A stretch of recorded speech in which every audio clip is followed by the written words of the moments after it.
Hello, good evening, नमस्कार। कैसे आप सभी? उम्मीद करते हैं मस्त होंगे, स्वस्थ होंगे। तो एक बार फिर से स्वागत है आपका अपने इस परिवार में, जिसका नाम है GK GS by Amit Pandey.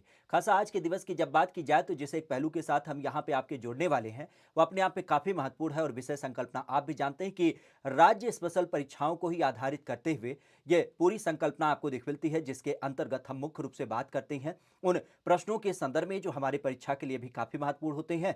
और प्रश्नों के अलावा अगर देखा जाए तो यहाँ पे कुछ और महत्वपूर्ण चीजें जो अपने आप में एक रिलेवेंट टॉपिक आपके साथ ऐड करती हैं। तो चलिएगा, जल्दी से जल्दी आप लोग जुड़ जाएगा ताकि रोज की तरीके से चलने वाले इस अनवरत सेशन को यहाँ से हम कंटिन्यू कर पाएं। इसे विषय संकल्पना के साथ कि सरस्वती महाभागे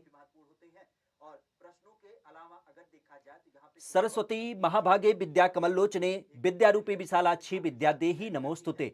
माँ बागदेवी का सानिध्य इस तरीके से प्राप्त हो ताकि नित नई ऊंचाइयों को आप लोग अचीव करें, यही सदैव से हमारा आपके प्रति मानना होता है। और इसी विषय संकल्पना के साथ हम आपके साथ यहाँ पे जुड़ते भी हैं। तो चलिएगा, जल्दी से जल्दी आज के अपने इस क्लास की शुरुआत करते हैं, जहां पर कुछ एक महत्वपूर्ण प्रश्नों की चर्चा आप सबके साथ करेंगे। ठीक है, तो पहले प्रश्न के साथ अपनी क्लास की शुरुआत करते हैं, जो आपके सम्मुख है। कुछ इस तरीके से है, इसका जवाब करिएगा। पहला प्रश्न खास करके कुछ इस तरीके से पूछा जा रहा है कि बताइएगा कि मध्य पाषाण कालीन सभ्यता के परिप्रेक्ष्य में ये जो सराय नाहर राय है, यह उत्तर प्रदेश के किस एक जिले में आपको दिख मिलता है? आज उत्तर प्रदेश की बात की जाए तो उत्तर प्रदेश के कौन से ऐसे लोकेशन में क्या है, यह सराय नाहर राय हमें देखने को मिलता है? थोड़ा सा एक बार कंफर्म कर दीजिएगा, आवाज वगैरह आपकी क्लियर है या फिर कोई आपके बीच में बाधा है? वैसे तो हमारी पूरी कोशिश होती है कि कोई दिक्कत ना हो, लेकिन फिर भी आपसे यहां पे एक संदर्भ क्लियर। किसकी हम बात करें? उत्तर प्रदेश के परिप्रेक्ष्य में खास करके मध्य पाषाण कालीन सभ्यता, जिसको हम कहते हैं सराय नाहर राय, अगर इसकी बात की जाए तो यह हमारे उत्तर प्रदेश में कहां पर दिख मिलता है? नाम की बात की जाए तो यह नाम समेत है इलाहाबाद में, एटा में, प्रतापगढ़ में, या फिर आपके जौनपुर के अंतर्गत। कहां से इसका संबंध हमें देखने को मिलता है? आज उत्तर प्रदेश की जब बात की जाए तो उत्तर प्रदेश में सराय नाहर की जब बात की जाए तो यह कहां से देखने को मिलता है? एक्चुअली आप भी जानते हैं, जब हम सभ्यताओं की बात करते हैं विभिन्न प्रकार की, तो सभ्यताओं की जो खोज होती है, अगर उनकी बात करें तो वह क्या होती है? वह किसी नदी वगैरह के किनारे आपकी विकसित होती हैं। लेकिन आप भी जानते हैं, समय अंतराल के बाद कोई भी सभ्यता क्या होती है? धीरे धीरे विलुप्त हो जाती है। इसी कारण से कई बार बोला भी जाता है कि ये जो भारत की संस्कृति है, भारत की जो सभ्यता है, ये काफी प्राचीन सभ्यता है, क्योंकि पुराने समय से लेकर के अभी तक अगर कोई विद्यमान सभ्यता है तो वह हमें आज भारतीय सभ्यता के रूप में दिख मिलती है। तो मुख्य रूप से अगर देखा जाए तो ऐसी सभ्यताएं जो प्राचीन काल में थी लेकिन अब खत्म हो गई हैं, उनके हमें क्या होते हैं? कुछ साक्ष्य प्राप्त होते हैं। कैसे? जैसे आज हमें जीवाश्म ईंधन, जीवाश्म ईंधन की बात की जाए मतलब जीव जंतु क्या हो गए? आपके जमीन में दब गए हैं, और वही आप कह सकते हो कि अत्यधिक दबाव और ताप के कारण हमें ईंधन के रूप में प्राप्त होते हैं। तो इसी संदर्भ की जब बात की जाए तो जो सभ्यताएं हैं, जो कह सकते हो एक तरीके से कहीं पर दबी हैं, उनको जब खुदाई किया जाता है तो ऐसे साक्ष्य हमारे सम्मुख निकल के आते हैं। और इसी परिप्रेक्ष्य सराय नाहर की बात की जाए, जो हमारे यहाँ पे आप कह सकते हो कि पाषाण कालीन सभ्यता का साक्ष्य होता है, जिसमें कुछ आपकी चीजें प्राप्त होती हैं, और उन्हीं को अध्ययन करते हुए हम इतिहास के स्रोतों के बारे में अध्ययन करते हैं। यह स्थल कहां से समित है? तो मुख्य रूप से ध्यान रखिएगा, आज इलाहाबाद की जब बात की जाए, ठीक है, अगर इसकी बात की जाए तो सराय नाहर का नाम ध्यान रखिएगा, यह कहां से समित है, तो इसके बारे में ध्यान रखिएगा। जब हम प्रतापगढ़ की बात करें तो प्रतापगढ़ का संबंध ध्यान रखिएगा, क्योंकि प्रतापगढ़ के परिप्रेक्ष्य आपने कई बार सुना होगा बेलन नदी घाटी। क्या बोलते हैं? बेलन नदी घाटी। बेलन नदी घाटी की जब बात की जाए तो बेलन नदी घाटी का नाम ध्यान रखिएगा, जहां से क्या समझ होता है? जहां से यह आपका सराय नाहर देखने को मिल जाता है। मुख्य रूप से अगर देखा जाए तो यहां पे क्या क्या चीजें प्राप्त है, तो पहली बार नर कंकाल की जब बात की जाए, पहली बार अगर हम यहां पे बात करें तो पहली बार मानव कंकाल के साक्ष्य जो है वह आपको यहां पे देख मिलते हैं। मानव कंकाल के अलावा अगर यहीं पर देखा जाए तो मुख्य रूप से आपने सुना होगा गर्त चूल्हे की जब बात की जाए तो गर्त चूल्हे वगैरह का भी संबंध यहां से आपको दिख मिलता है। और साथ ही साथ अगर देखा जाए तो आपने विभिन्न संदर्भों में सुना होगा टेराकोटा वगैरह की जब बात की जाए तो टेराकोटा वगैरह भी क्या है? यहां से आपके प्राप्त हैं। तो सराय नाहर की जब बात की जाए तो ये कहां से समित है? ये आपके प्रतापगढ़ के परिप्रेक्ष्य आपको देखने को मिल जाता है। हालांकि इलाहाबाद की जब बात की जाए तो इलाहाबाद के परिप्रेक्ष्य कि जो बेलन नदी है, बेलन नदी की जब बात की जाए तो बेलन नदी घाटी का विस्तार यहां पे विशेष रूप से आपको देखने को मिल जाता है। तो ऐसा नहीं है कि केवल प्रतापगढ़ में, प्रतापगढ़ के अलावा इलाहाबाद, चूंकि दोनों सटे जिले हैं, तो बेलन नदी घाटी का विस्तार दोनों लोकेशन में आपको देख मिल जाता है। खासा अगर सभ्यताओं की बात करें तो आपने कई बार सुना होगा हड़प्पा सभ्यता के बारे में। हड़प्पा सभ्यता की जब बात की जाए तो हड़प्पा सभ्यता का नाम ध्यान रखिएगा। आज हड़प्पा सभ्यता की जब बात की जाए तो हड़प्पा सभ्यता के बारे में एक महत्वपूर्ण बिंदु ध्यान रखिएगा कि यह सभ्यता जो है, इसका सबसे पूर्वी बिंदु जो है वह आज हमारे यूपी में देख मिलता है। कहां से देख मिलता है? तो आपने कई बार सुना होगा आलमगीरपुर के रूप में। तो आलमगीरपुर की जब बात की जाए तो आलमगीरपुर का नाम ध्यान रखिएगा, यह मेरठ में आपका अवस्थित है। किससे संदर्भित है? तो हिंडन नदी की जब बात की जाए तो हिंडन नदी के किनारे इसका नाम आपको दिख मिलता है। तो आलमगीरपुर की जब बात की जाए तो आलमगीरपुर नाम ध्यान रखिएगा, यह हमें हिंडन नदी के किनारे देख मिलता है और यह पूर्वी स्थल माना जाता है। आपने कई बार सुना होगा, एक व्यक्ति है जिनका नाम है यज्ञदत्त शर्मा। क्या नाम है? यज्ञदत्त शर्मा की जब बात की जाए तो यज्ञदत्त शर्मा के द्वारा क्या किया गया था? इसकी खोज करी गई थी। तो यज्ञदत्त शर्मा की जब बात की जाए तो उन्होंने कब खोज किया था? तो यह किया था 1958 के अंतर्गत। 1958 की जब बात की जाए तो यज्ञदत्त शर्मा के द्वारा हड़प्पा सभ्यता की परिपेक्ष्य आलमगीरपुर की खोज की गई थी। वैसे मुख्य हड़प्पा सभ्यता की खोज किसके द्वारा की गई थी? तो वह आप भी जानते हैं, सन 1921 में जॉन मार्शल सन 1921 की जब बात की जाए तो दयाराम साहनी, किसके द्वारा? दयाराम साहनी की जब बात की जाए तो दयाराम साहनी ने क्या किया था? हड़प्पा सभ्यता की खोज करी थी। और इस परिपेक्ष की जब बात की जाए तो उस टाइम पे कौन थे? खास करके आपने जॉन मार्शल का नाम सुना होगा, जो क्या थे? खास आप कह सकते हो कि जो हमारे यहाँ पर पुरातत्व विभाग होता है उसके प्रमुख के रूप में इनका नाम देख मिलता है। तो इनको भी थोड़ा सा ध्यान रखिएगा। आगे की बात करें, कहा जा रहा है कि बताइएगा आगरा शहर जो है, आगरा शहर की बात की जाए तो आगरा शहर की स्थापना किसके द्वारा करी गई है? आज आगरा शहर की बात करें तो आगरा शहर की स्थापना किसके माध्यम से करी गई है? इब्राहिम लोदी के द्वारा किया गया है, आपके फिरोज शाह तुगलक के द्वारा किया गया, आपके मोहम्मद बिन तुगलक के द्वारा किया गया, या फिर आपके सिकंदर लोदी के द्वारा किया गया। और बेसिक अगर आप लोग इस सेशन में जुड़े हैं तो एक काम जरूर करिएगा कि इस सेशन को अपने दोस्तों मित्रों के पास साझा करिएगा, ताकि उन लोगों को भी क्या किया जाए, इस सेशन के माध्यम से जोड़ा जा सके। अब यहां पे किसकी बात चली है? आपके आगरा नहर की स्थापना। आगरा नहर के स्थापना की जब बात की जाए तो यह स्थापना किसके माध्यम से करी गई है?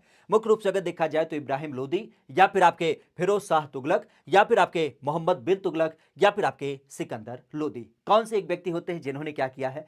आगरा नहर की स्थापना करी है, सॉरी आगरा नगर की स्थापना की है। मुख्यतः आज आप जानते हैं कि यूपी के अंतर्गत कई सारे नगर आपको सुनने में आते हैं जिनकी स्थापना अलग अलग व्यक्तियों के द्वारा की गई है। जैसे हम कई बार बताते हैं हमारे यहाँ पर लखनऊ नगर के बारे में। लखनऊ का संदर्भ किससे है? तो लखनऊ के बारे में आपने सुना होगा, बताया जाता है एक राजा थे जिनका नाम था लक्ष्मण सेन। क्या बोला जाता है? लक्ष्मण सेन की जब बात की जाए तो उनके माध्यम से इसका नाम देख मिलता है। हालांकि लक्ष्मण सेन की जब बात की जाए तो इनको कई बार हम भगवान राम के छोटे भाई लक्ष्मण के रूप में भी देख पाते हैं। खासा इसी तरीके से एक आपने नाम सुना होगा कास नाम के राजा।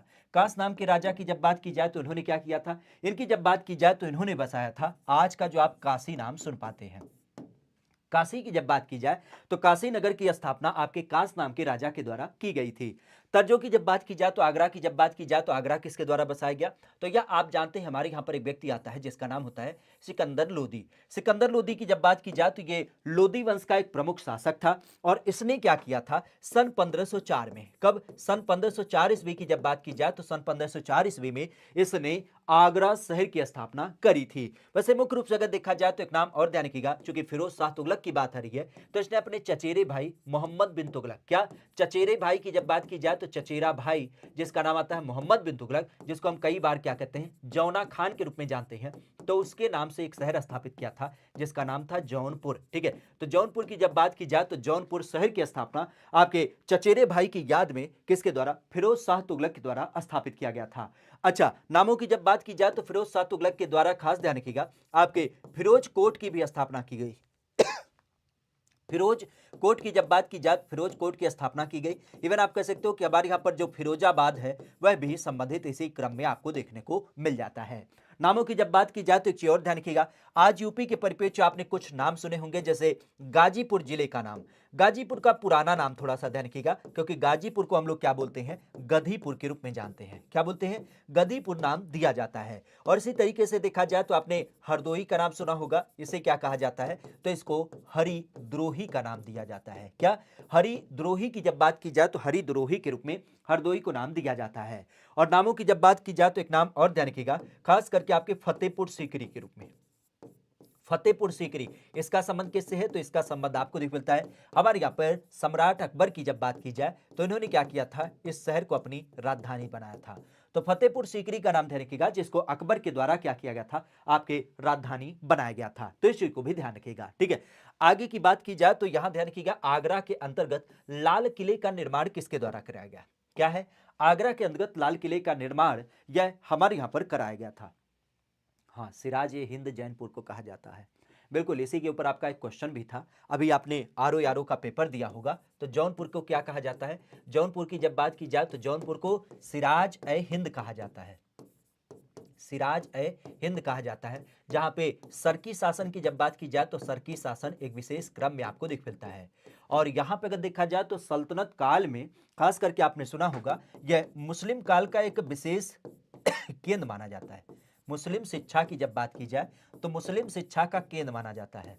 ये दोनों बात सत्य है, लेकिन दोनों एक दूसरे के अर्थ नहीं देते हैं, क्योंकि मुस्लिम शिक्षा का केंद्र आपका जौनपुर बिल्कुल था, लेकिन जो सिराज हिंद कहा जाता था वह क्यों कहा जाता था? वह आप कह सकते हो कि यहाँ के व्यापार के कारण कहा जाता था, शिक्षा के कारण नहीं कहा जाता था, बल्कि यह यहाँ पे होने वाले व्यापार के कारण इसको सिराज ए हिंद कहा जाता है। मतलब अच्छा खासा जो एक वैल्यू धारित करता है उसका नाम देख मिलता है। जैसे आज राजधानी आपकी दिल्ली है, दिल्ली की जब बात की जाए तो दिल्ली अपने आप में क्यों फेमस है? क्योंकि ये राजधानी है और अत्यधिक मात्रा में जो व्यापारिक गतिविधियां होती हैं वह यहाँ से आपको दिख मिलती है। तो दिल्ली को हम लोग व्यापारिक केंद्र के रूप में देखते हैं, तो उसी तरह पे सिराज हिंद व्यापारिक केंद्र होने की वजह से इसको नाम दिया जाता था। बाद में मुस्लिम शिक्षा का केंद्र आपका बना, वो बिल्कुल आपको दिख मिलता है, ठीक है। आगे की जब बात की जाए तो यह नाम दिख मिलता है। फिक्स हो गया लग रहा है, हाँ बिल्कुल सही कह रहे हो, ठीक है। अरे कोई दिक्कत नहीं, देखो जो चीज़ें अपने हाथ में नहीं होती उसके लिए कुछ नहीं कर सकते अभिषेक कुमार जी, ठीक है। पेपर तो लीक हो गया है, अब उस पर क्या ही कर सकते हैं, ठीक है।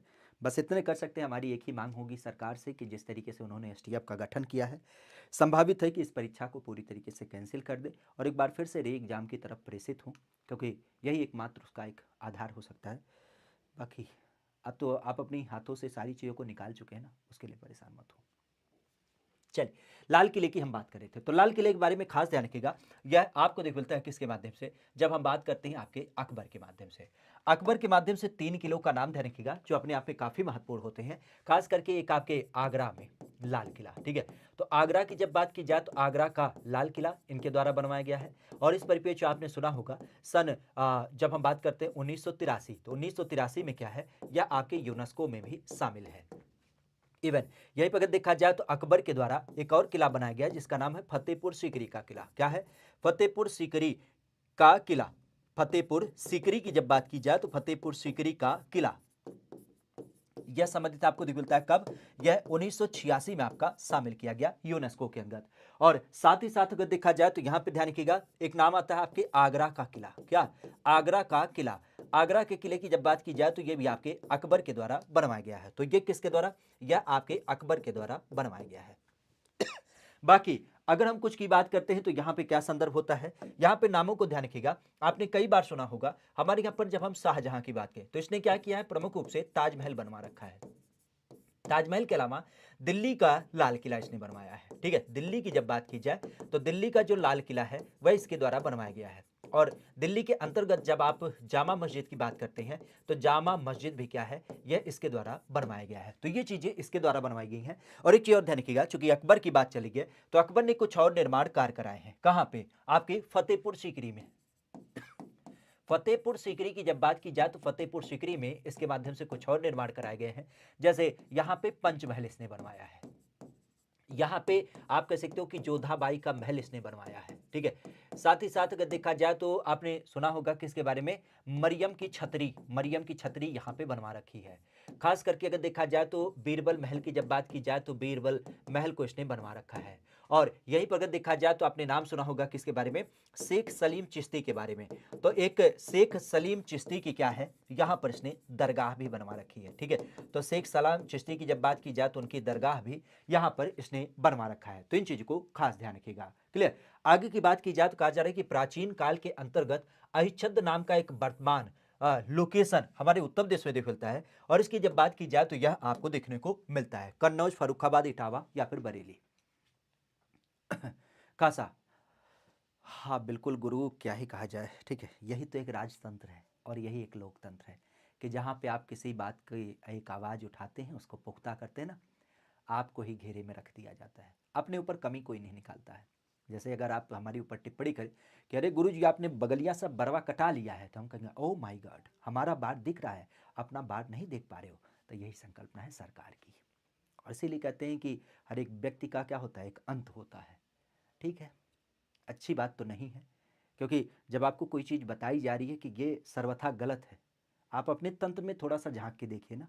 हम यूँ ना कहते हैं कि चलो ठीक है, जो भी हुआ अच्छी तरीके से हुआ, बहुत अच्छा रहा, क्योंकि कोई चीज़ गलत होती नहीं है। लेकिन एक बात तो सत्य है ना कि वो जो आंसर की चल रही है, जो आपके विभिन्न प्रकार के ओएमआर के नंबर्स चल रहे हैं कि ये क्वेश्चन हमने भी पुख्ता देखा, उसे जूम करके देखा, एक्चुअल में सही आंसर है, ऐसा नहीं है गलत है। जितने भी क्वेश्चन उसमें थे उतने सब आपके आंसर में चल रहे थे।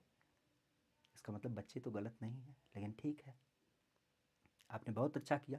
आपका आयोग तो एकदम दूध से धुला हुआ है, मधु लगाया गया है, शहद से उसकी वंदना की गई है और फूल पत्ती चढ़ा करके उस आयोगाय नमः करना चाहिए हम लोगों को, क्योंकि 50 से ज़्यादा एग्ज़ाम तो इन्होंने कराया है और लगभग 20 से ज़्यादा इनका क्या है, लीक हो जाता है। तो इसीलिए आपके आयोग में कोई गलती नहीं है।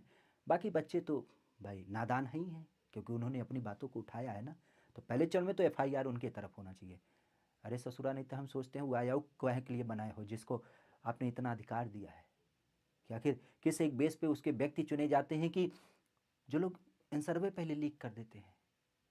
आखिर सोचो, पेन पेपर पे लिखा गया है, इसका मतलब बखूबी किसी को अतिरिक्त रूप से टाइम मिला है कि भैया बैठ के इत्मीनान से आंसर बना लो और उसके बाद क्या करो, इसको सर्कुलेट करो। नमन है ऐसे लोगों को। बहरहाल कानून बनते हैं ना केवल गरीब आदमी को सताने के लिए। आपने कभी देखा है कोई नेता परेशान हो? कभी नहीं होता है, क्योंकि वो उसके बच्चे जो होते हैं विदेश पढ़ते हैं। ये जो भिखमंगी टाइप की एक जनता होती है, सामान्य जनता, अत्यधिक मात्रा में परेशानी यही होती है, ठंड में यही ठिठुरती है और राशन लेने के लिए लाइन में भी यही लगती है, क्योंकि ये जनता है। तो जनता के साथ तो हमेशा छलावा होगा। बाकी लोगों की तो कोई टेंशन नहीं है, क्योंकि बाकी लोग तो उसके हिस्से हैं ना, उन्हें तो केवल पैसे से मतलब है। भगवान करे कि उनके घर में जो खाना भी बने ना, वो सोने के सिक्के से बने और चम्मच से उठा के वो लोग खाएं, क्योंकि भूख उनकी उसी से मिटने वाली है। लेकिन इतना हम जानते हैं कि जब एक दिन मर जाएंगे ना, उसके बाद देखेंगे उनकी लाश पे कितना पैसा लेके जाएंगे। उनके बेटे जो होते हैं ना, उनके परिवार में आपने देखा होगा, बेवकूफ़ होते हैं, अपने बाप का तक का कत्ल कर देते हैं एक मोटरसाइकिल की जिद में। सम्मान नाम की चीज़ नहीं होती उनके यहाँ पे। और उनके यहाँ संकल्पनाओं में आपने हमेशा देखा होगा केवल एक पीढ़ी बीमारें चलती है, लेकिन फिर भी पैसे की इतनी भूख है व्यक्ति के अंदर, क्या ही कहा जाए। और तभी आपने देखा होगा दीवार में, तकिए में, बेड के नीचे, हर जगह केवल केवल पैसा आपको दिखता है। खूब कमाएं पैसा, कितना कमाएंगे पैसा। लेकिन एक चीज़ ध्यान रखिएगा कि गरीब की हाय लेकर के आप लोग बहुत आगे नहीं जाने वाले हैं। अच्छी बात है, परेशान करिए आप युवाओं को, बेहतर है, क्योंकि ये युवा देश की नींव है, एक भविष्य लेकर के चलते हैं।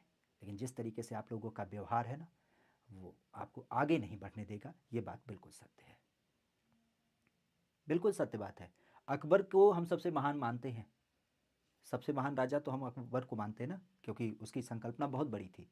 लेकिन कभी आप सिकंदरा जाइएगा, और सिकंदरा जब जाएंगे ना उसकी दरगाह पे, चले जाइएगा उस कमरे में, अकेला सुनसान पड़ा है व्यक्ति, कोई उसे झांकने तक नहीं आता है। बाहर जाते हैं युवक मंडल, केवल सेल्फी लेकर के उस बिल्डिंग के चले आते हैं, और ये नहीं कोई देखता है यही अकबर है जिसको गुमान था अपने ऊपर कि पूरा भारत उसका अखंड था, जिसके दरबार में नवरत्न हुआ करते थे। लोग एक बार उसको सोचते थे देखने के लिए, दरबार लगता था। लेकिन उस एक अकबर को देखेंगे ना, शांत चित्त भाव से ऐसा पड़ा है, लगता ही नहीं कि यही अकबर था। और यही संकल्पना है सिकंदर महान की, जो पूरी तरीके से विश्व विजेता था। आप भी जानते कितनी संपत्ति उसके पास रही होगी, कुछ गया उसके साथ, कर्म जाते हैं लोगों के, बस इतने संदर्भ है। लेकिन इन व्यक्तियों को क्या ही पड़ा है, भगवान ही जाने। बस इतना हम जानते हैं कि गरीब की केवल हाय जिस एक व्यक्ति को कभी लगती है ना, आप नो डाउट इन युवाओं को सताइए, इनको परेशान करिए, जेल में डाल दीजिए, कहीं डाल दीजिए, एक बार तो झेल लेंगे। लेकिन एक बात सत्य है कि इनकी जो हाय लगेगी ना, आपको आगे नहीं बढ़ने देगी। खैर, हम बहुत इन सब चीज़ों को लेकर के अलग होते हैं। बहरहाल यहाँ पे हम किसकी बात करते हैं, यहाँ पे हम बात कर रहे थे अहिच्छद। अगर इसके वर्तमान की बात की जाए तो यह नाम संबंधित हो जाता है। ये संबंधित होता है कन्नौज के परिप्रेक्ष्य, फर्रुखाबाद से होता है, या फिर आपके इटावा से, या फिर आपके बरेली से। कहाँ से इसका नाम देखने को मिल जाता है। खासा अगर देखा जाए तो ये चीज़ ध्यान रखिएगा। यूपीपी में नहीं, ऐसी कोई बात नहीं है। यूपीपी में पूरा अभी संदर्भ अच्छी तरीके से चल रहा है, उसके लिए आप परेशान मत होइए। प्राचीन काल की जब बात की जाए तो प्राचीन काल को खास करके किस एक संदर्भ से हम देख पाते हैं। यूपी करंट अफेयर बिल्कुल कराएंगे, परेशान मत होइए। हमने दो चीज़ों को यहाँ पे ध्यान में रखा है, क्योंकि 2 दिवस आपके पास बचे हैं। तो कल हम सोच रहे हैं कि ये कि यूपी जीके का पूरा मैराथन आपके साथ साझा कर दें, और एक दूसरा संदर्भ आपके साथ करंट अफेयर वाला, चूँकि उसके पर्याय आपको दिख मिले। आर पेपर में अच्छा खासा यूपी जीके का एक अच्छा संदर्भ देख मिला, तो इस चीज़ को हम ध्यान में रखते हुए आपको बिल्कुल परेशान नहीं करेंगे। आपके लिए विधिवत तरीके से 2 मैराथन आपके साथ साझा करेंगे, परेशान मत होइए। अहिच्छद की बात की जाए, मुख्य रूप से ध्यान रखिएगा। एक्चुअली आपने सुना होगा हमारे यहाँ पर जब बात की जाती है छठी शताब्दी, और इस छठी शताब्दी की जब बात की जाए तो छठी शताब्दी के अंतर्गत खास करके 2 नाम आपने सुना होगा। किसके बारे में, एक अंगुत्तर निकाय और एक भगवती सूत्र। खासा अगर देखा जाए तो इन दोनों चीज़ों को ध्यान रखिएगा। अंगुत्तर निकाय और भगवती सूत्र की जब बात की जाए तो ये 2 नाम हमें दिख मिलते हैं, और जिन्होंने बताया कि पूरे भारत के अंतर्गत क्या था, कुल मिलाजुला के 16 महाजनपद हुआ करते थे। और इन्हीं 16 महाजनपदों की बात की जाए तो इनमें से 8 महाजनपद जो थे वह हमारे यूपी में देख मिलते हैं। और इन्हीं 8 महाजनपदों की जब बात की जाए तो इनका नाम ध्यान रखिएगा, किस एक परिपेक्ष आपको दिख मिलता है। तो अहिच्छद की जब बात की जाए तो ये मुख्य रूप से आपके बरेली से संबंधित आपको दिख मिलता है। हालांकि महाजनपदों की बात की जाए तो महाजनपदों के नाम कौन कौन से थे, तो आपने कई बार सुना होगा काशी, जो आपके बनारस के परिप्रेक्ष्य देख मिलता है। आपके कुशीनगर, जहां पे मल्लों की बात होती है, मल्ल जो आपके कुशीनगर से समित थे। इसके अलावा अगर देखा जाए तो आपने नाम सुना होगा कौसाम्बी। कौसाम्बी की जब बात की जाए तो कौसाम्बी लोकेशन के परिप्रेक्ष्य है, यहाँ पे आपने नाम सुना होगा। कौसाम्बी के अलावा अगर देखा जाए तो आपने नाम सुना होगा बांदा। बांदा में जहाँ पे चेदी की बात आती है, बांदा चेदी की बात आती है। फिर आपके कौशल, कौशल अर्थात अयोध्या राज्य की जब बात की जाए तो अयोध्या लोकेशन जो समित है, वहाँ से कौशल देश। फिर आपके यहीं पे आप कह सकते हो कि जो सूरसेन होता है, सूरसेन की जब बात की जाए जो आपके मथुरा से समित होता है, उसका नाम देख मिलता है। इसके अलावा अगर देखा जाए तो आपने पांचाल के बारे में सुना होगा। पांचाल की जब बात की जाए जो वर्तमान आपके फर्रुखाबाद से समित हो जाता है। पांचाल के बाद आपका हस्तिनापुर, हस्तिनापुर की जब बात की जाए तो हस्तिनापुर का संबंध कहाँ से है, तो यह जो आपके मेरठ वगैरह का लोकेशन है, दिल्ली तक पूरा विस्तार है, यह आपको दिख मिलता है। तो कुल मिलाजुला के 8 महाजनपद हमारे यूपी से समेत आपको दिख मिलता है। ठीक है, यहां पर अगर देखा जाए तो बरेली होगा सीधे शब्दों में अगर देखा जाए, क्योंकि इसकी 2 राजधानी आपने सुने होंगे। अगर हम बात करते हैं पांचाल के परिप्रेक्ष्य में, तो पांचाल जनपद जो थी महाजनपद, उसकी 2 राजधानी थी। जहां पे अगर हम उत्तरी भाग की बात करें तो उत्तरी का संबंध क्या था, उत्तरी का संबंध था बरेली से। और दक्षिणी की जब बात की जाए तो दक्षिणी का संबंध किससे था, दक्षिणी का संबंध था आपके फर्रुखाबाद से। ठीक है, तो दोनों को अलग अलग रखिएगा। ठीक है, बरेली की जब बात की जाए जो उत्तरी से संबंध था, और दक्षिणी की जब बात की जाए तो आपके फर्रुखाबाद के रूप में दिख मिलता है। खासा आपने सुना भी होगा बरेली के परिप्रेक्ष्य अहिच्छद, और फर्रुखाबाद की जब बात की जाए जहां पे क्या होता है, आपने सुना भी होगा कंपिल महोत्सव वगैरह देख मिलता है। तो कंपिल का नाम आपके फर्रुखाबाद से संबंधित हो जाता है। क्लियर। आगे की बात करें तो कहा जा रहा है कि मक्खली गोसाल, अगर इनकी बात की जाए तो इनका जन्म उत्तर प्रदेश में कहां पे देख मिलता है। मक्खली गोसाल की जब बात की जाए तो यह नाम आपको देखने को मिल जाते हैं। मक्खली गोसाल की जब बात की जाए तो इनका संबंध हमारी यूपी से संबंधित होता है। नाम की बात की जाए तो कहां से संबंध है, ये बनारस से संबंधित है, या फिर साबस्ती से संबंधित है, या फिर आपके कौसाम्बी से, या फिर आपके कुशीनगर से। हमारे नाम की जब बात की जाए तो इसका नाम ध्यान रखिएगा। आज यूपी की जब बात की जाए तो यूपी के अंदर एक व्यक्ति होते हैं जिनका नाम होता है मक्खली गोसाल। मक्खली गोसाल की जब बात की जाए तो मक्खली गोसाल का संबंध हमें देखने को मिल जाता है। सुनीता चौहान, सेंटर कहाँ गया है आपका, हमारा सेंटर कहाँ जाएगा, हम ओवर एज हैं। ठीक है, चलो यहाँ पढ़ाई ध्यान दो। मक्खली गोसाल स्टूडेंट हेल्प कर रहे हैं भैया, नंबर वंबर दे दीजिएगा, होगी ज़रूरत तो बतिया लेंगे। बहरहाल रहते कहाँ पे हैं, अभी तो ऐसा कोई सीन ना है, लेकिन ज़रूरत होगी तो ज़रूर। ठीक है, चलिए। मक्खली गोसाल की जब बात की जाए तो यह यूपी में आपको देख मिलते हैं, और नाम की जब बात की जाए तो यह बनारस से, आपके साबस्ती से होता है, या फिर आपके कौसाम्बी से, या फिर आपके कुशीनगर से। यह नाम संबंधित आपको देख मिलता है। खासा अगर देखा जाए तो मक्खली गोसाल के बारे में आपने सुना होगा। एक्चुअली हम लोग कई बार भविष्य के बारे में प्रिडिक्ट करते हैं और भविष्य की संकल्पनाओं की जब बात की जाए तो यहाँ पे जैसे आपने 2-3 नामों को सुना होगा। एक जब हम बात करते हैं किसके बारे में, कड़ा के बारे में। कड़ा कहाँ से समित है, यह आपके कौसाम्बी लोकेशन से समित है। और कौसाम्बी कड़ा की जब बात की जाए तो वहाँ पे एक नाम आता है जिनको हम नाम देते हैं मलूक दास के रूप में। तो कई बार आपने सुना होगा मलूक दास जी का कहना भी था कि अजगर करे ना चाकरी, पंछी करे ना काम, दास मलूका कह गए सबके दाता राम। तो सबके दाता राम को आधारित करते हुए कौसाम्बी कड़ा से मलूक दास का संबंध होता है और जिन्होंने भविष्य संकल्पना के बारे में यहाँ पे चर्चा किया। तो उसी तरीके से मक्खली गोसाल की जब बात की जाए तो मक्खली गोसाल का भी संबंध हमारे यूपी से समित होता है और ये संयोग से आपके श्रावस्ती से समित होते हैं।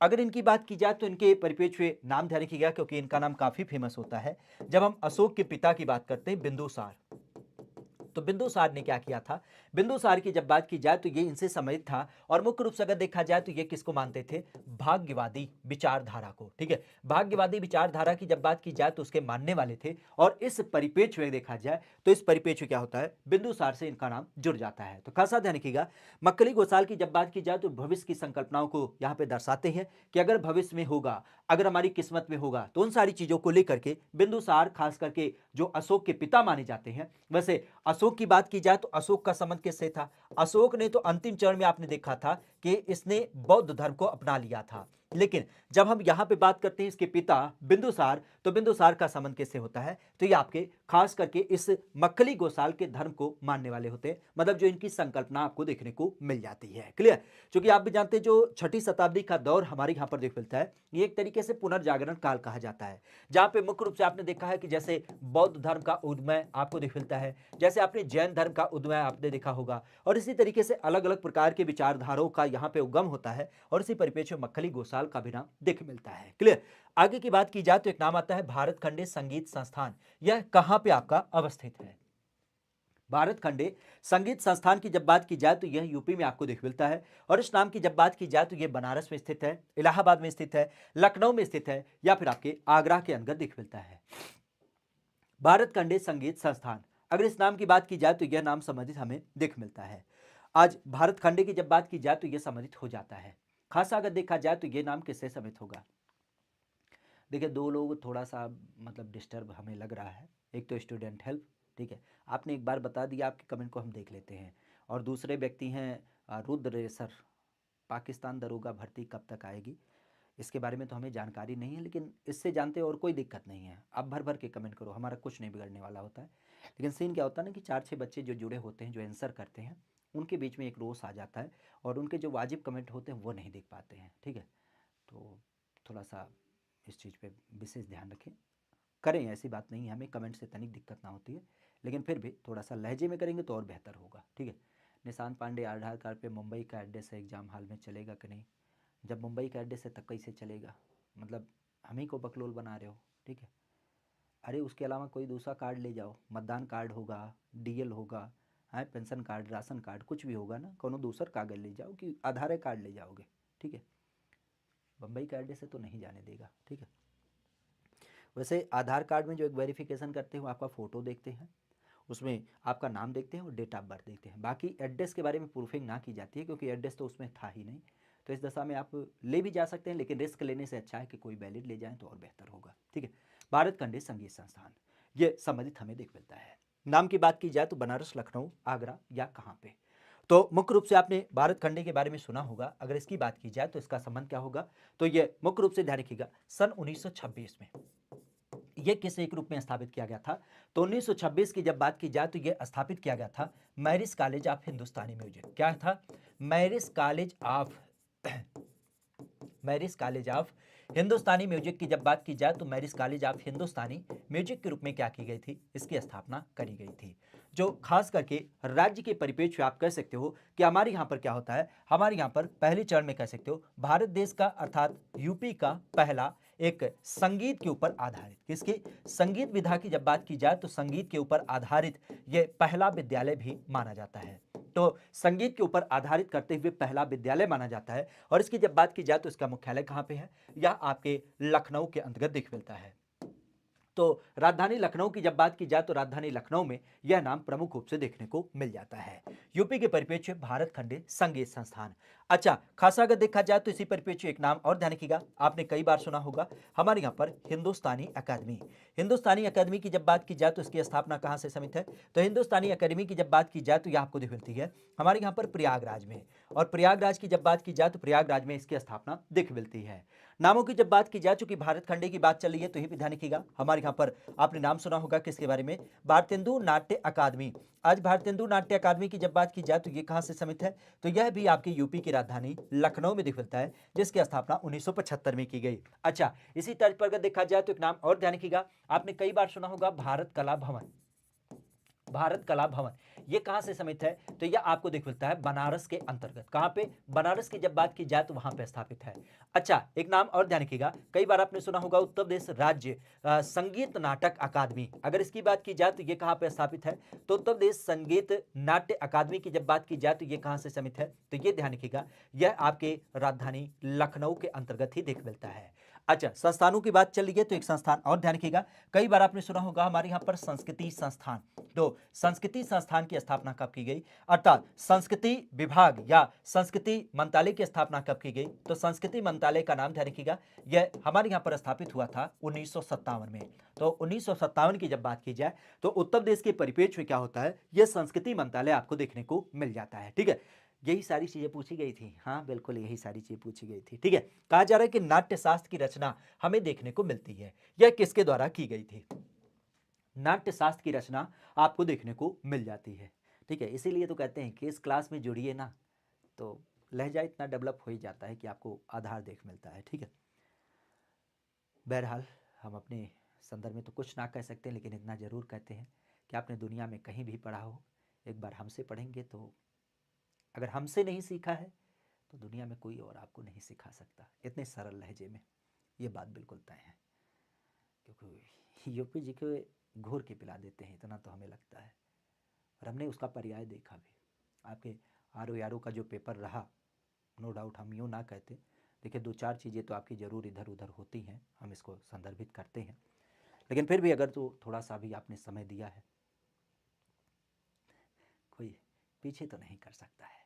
ठीक है, बिल्कुल बिल्कुल, 10 प्रश्न हो चाहे 15 प्रश्न हो, कम्युनिटी पे सारे लगेंगे, परेशान मत होइए, एक एक करके सबको विथ प्रूफ आपके साथ साझा करेंगे। ठीक है, चलिए, नाट्य शास्त्र की रचना आपको देखने को मिल जाती है कबीरदास, पतंजलि, कपिल मुनि या फिर आपके भरत मुनि।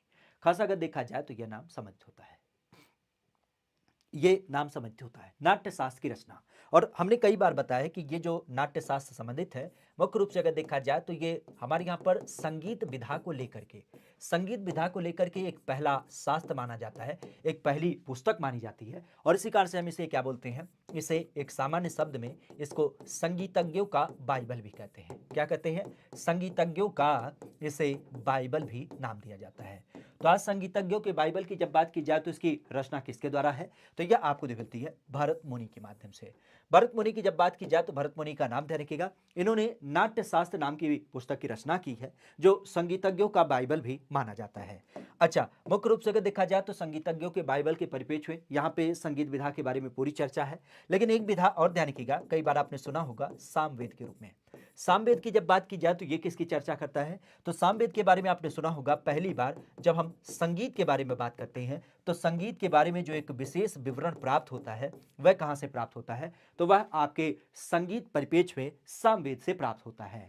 अच्छा, इसके अलावा अगर देखा जाए तो सबसे प्राचीन का नाम ध्यान रखिएगा, सबसे प्राचीन वाद्य यंत्र यह कौन सा होता है? तो यह आपने सदैव सुना होगा बीड़ा। बीड़ा को हम लोग क्या मानते हैं? सबसे प्राचीन वाद्य यंत्र के रूप में भी नाम देते हैं। तो नाट्य शास्त्र खास ध्यान रखिएगा, इनका नाम प्रमुख रूप से। अच्छा, पतंजलि का संबंध किससे है? तो पतंजलि के बारे में ध्यान रखिएगा, पतंजलि का संबंध होता है योग से। ठीक है, योग की जब बात की जाए तो इससे इनका संबंध आपको देख मिलता है।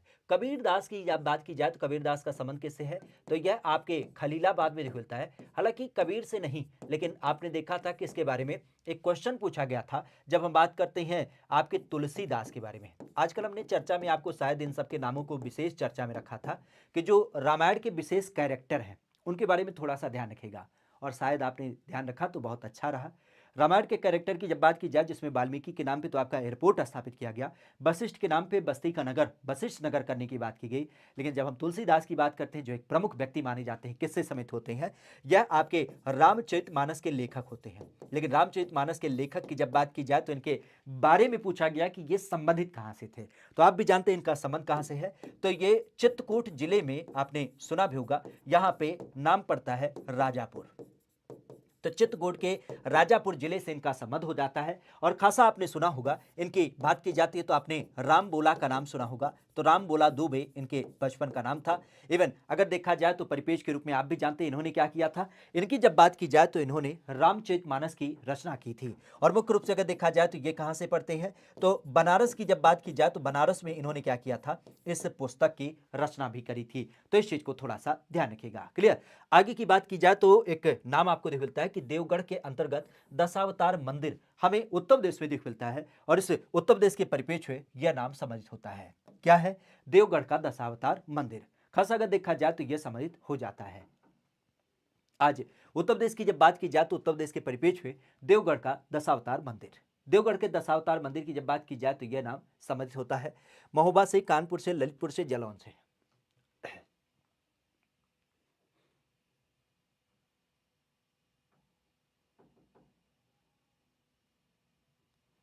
प्रीति तोहरे घरे कोनो पुरान सैंडल वैंडल पड़ल बा, जौने महू नखलका वाला होला है। एठो कुकुर घूमत है, मार दा तनी 3-4 लात तो सही हो जाए। पढ़ाई लिखाई पे इनका ध्यान नहीं है। 3 दिन बचल है यूपी पुलिस का एग्जाम का, और न लवी सूझल बा। चलो, देवगढ़ का दशावतार मंदिर यह उत्तर प्रदेश में देख मिलता है।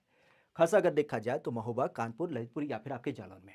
हमने कई बार बताया कि हमारे यहाँ पर जब हम गुप्त काल की बात करते हैं, किसके बारे में, गुप्त काल, तो गुप्त काल के अंतर्गत भारत परिप्रेक्ष्य में सबसे पहला मंदिर माना जाता है। तो गुप्त काल का ये पहला मंदिर माना जाता है जो आपके किस परिप्रेक्ष्य में है, तो यह दशावतार मंदिर के रूप में जाना जाता है। किस रूप में जाना जाता है, अगर इसकी बात की जाए तो यह दशावतार मंदिर के रूप में जाना जाता है, जो मुख्य रूप से आज ललितपुर जिले में अवस्थित है। क्या है, ललितपुर जिले की जब बात की जाए तो ललितपुर जिले में खास ध्यान रखिएगा, ललितपुर जिले में इसकी अवस्थिति हो जाती है। और हमने कई बार बताया है, इसके संबंध में ध्यान रखिएगा, ये भगवान विष्णु से समर्पित है। भगवान विष्णु की जब बात की जाए तो भगवान विष्णु को समर्पित करते हुए यह नाम देखने मिल जाता है। और खासा अगर देखा जाए तो भगवान विष्णु के परिप्रेक्ष्य आपने सुना होगा, क्योंकि उनके 10 अवतारों की चर्चा की जाती है। तो इसी कारण से दशावतार मंदिर का नाम यहां पे आपको देखने को मिल जाता है। तो दशावतार मंदिर की जब बात की जाए भगवान विष्णु को समर्पित करते हुए, यह मंदिर आपके कहां से समित है, तो यह आपके वर्तमान में ललितपुर में देख मिलता है। और वहां पे आपने नाम सुना होगा देवगढ़ का किला। तो देवगढ़ के किले की जब बात की जाए तो देवगढ़ का किला ध्यान रखिएगा, जहां से इसका संबंध प्रमुख रूप से देखने को मिल जाता है। ठीक है, तो खास करके देवगढ़ का दशावतार मंदिर उत्तर प्रदेश के परिप्रेक्ष्य कहां से है, ललितपुर में देख मिलता है। और यहां पर देवगढ़ का किला भी है, जो भगवान विष्णु को समर्पित करते हुए दशावतार मंदिर के रूप में देख मिलता है। वैसे एक नाम ध्यान रखिएगा, चूंकि किले की बात चली है तो एक किला और आपने सुना होगा, कलिंजर का किला। कलिंजर के किले की जब बात की जाए तो इसका संबंध किससे है, कलिंजर के किले की जब बात की जाए तो यह नाम ध्यान रखिएगा, यह प्रमुख रूप से आपके पड़ता है बांदा में। और बांदा की जब बात की जाए तो बांदा के संदर्भ में नाम जो आता है, आपने कई बार सुना होगा, यहाँ पे नीलकंठ महादेव का मंदिर। किसका, नीलकंठ महादेव मंदिर की जब बात की जाए तो नीलकंठ महादेव मंदिर आपको यहां पर देख मिलता है। तो इस चीज को भी थोड़ा सा ध्यान रखिएगा। क्लियर। हाँ, बिल्कुल आपने सही कहा कि हमारे यहाँ पर देखा जाए तो एक मंदिर और काफी फेमस है, जिसको हम नाम देते हैं भीतर गांव का मंदिर। और भीतर गांव का जो मंदिर है वो अपने आप में काफी फेमस इस कारण से है, क्योंकि ये कहाँ पे पड़ता है, ये कानपुर में पड़ता है। और कानपुर के अंतर्गत अगर देखा जाए तो ये टेराकोटा मंदिर के रूप में जाना जाता है, क्योंकि इसकी जो विशेष बनावट है, अगर उसकी बात की जाए तो ये विशेष इनामत आप कह सकते हो कि ईंटों से बनाई गई मंदिर होती है। इन ईंटों को क्या किया गया है, आप कह सकते हो आग में पकाया गया है। तो पकी हुई ईंटों से बना हुआ यह मंदिर आपको मिलता है, भीतर गांव का मंदिर। तो इस चीज को भी ध्यान रखिएगा। कहा जा रहा है कि एक जिला एक उत्पाद योजना के तहत बलिया जिले की जब बात की जाए तो बलिया जिले का कौन सा उत्पाद हमें चिन्हित देखने मिलता है। एक जिला एक उत्पाद योजना की बात की जाए तो एक जिला एक उत्पाद योजना के तहत बलिया जिले का जो एक उत्पाद है उसे हम किस एक नाम से देख पाते हैं। खासा एक जिला एक उत्पाद योजना की जब बात की जाए तो यह स्कीम कब चालू की गई, तो मुख्य रूप से आपने सुना होगा एक जिला एक उत्पाद योजना। यह जो चालू किया गया था, यह आप भी जानते हैं, ये हमारे यहाँ पर 2018 से शुरू किया गया। कब, 24 जनवरी 2018 की जब बात की जाए तो उस टाइम से इस योजना की शुरुआत की गई। और मुख्य जो संबंध था ठीक है। अगर इसकी बात की जाए तो जो मुख्य संबंध था, अगर इसकी बात, ए सचिन अब हम खुद ब्लॉक कर देंगे, ठीक है। बरेली से हो इसका मतलब थोड़ा अपनी सम्मान करो अपने नाम का, यदुवंशी हो, ठीक है। भगवान कृष्ण इतना छिछोराई ना किए थे जितना तुम कर रहे हो, ठीक है। थोड़ा सा अपने नाम का सम्मान करो। बरेली से हो, बरेली का एक अलग है नेम फेम है, हम खुद ब्लॉक कर देंगे। पढ़ाई कर रहे हो तो या नाते शांत है। अरे होता है, ठीक है, एक आध बार चलता है हंसी मजाक, लेकिन जितना तुम कर रहे हो उतना तो हम चप्पल या देंगे अभी।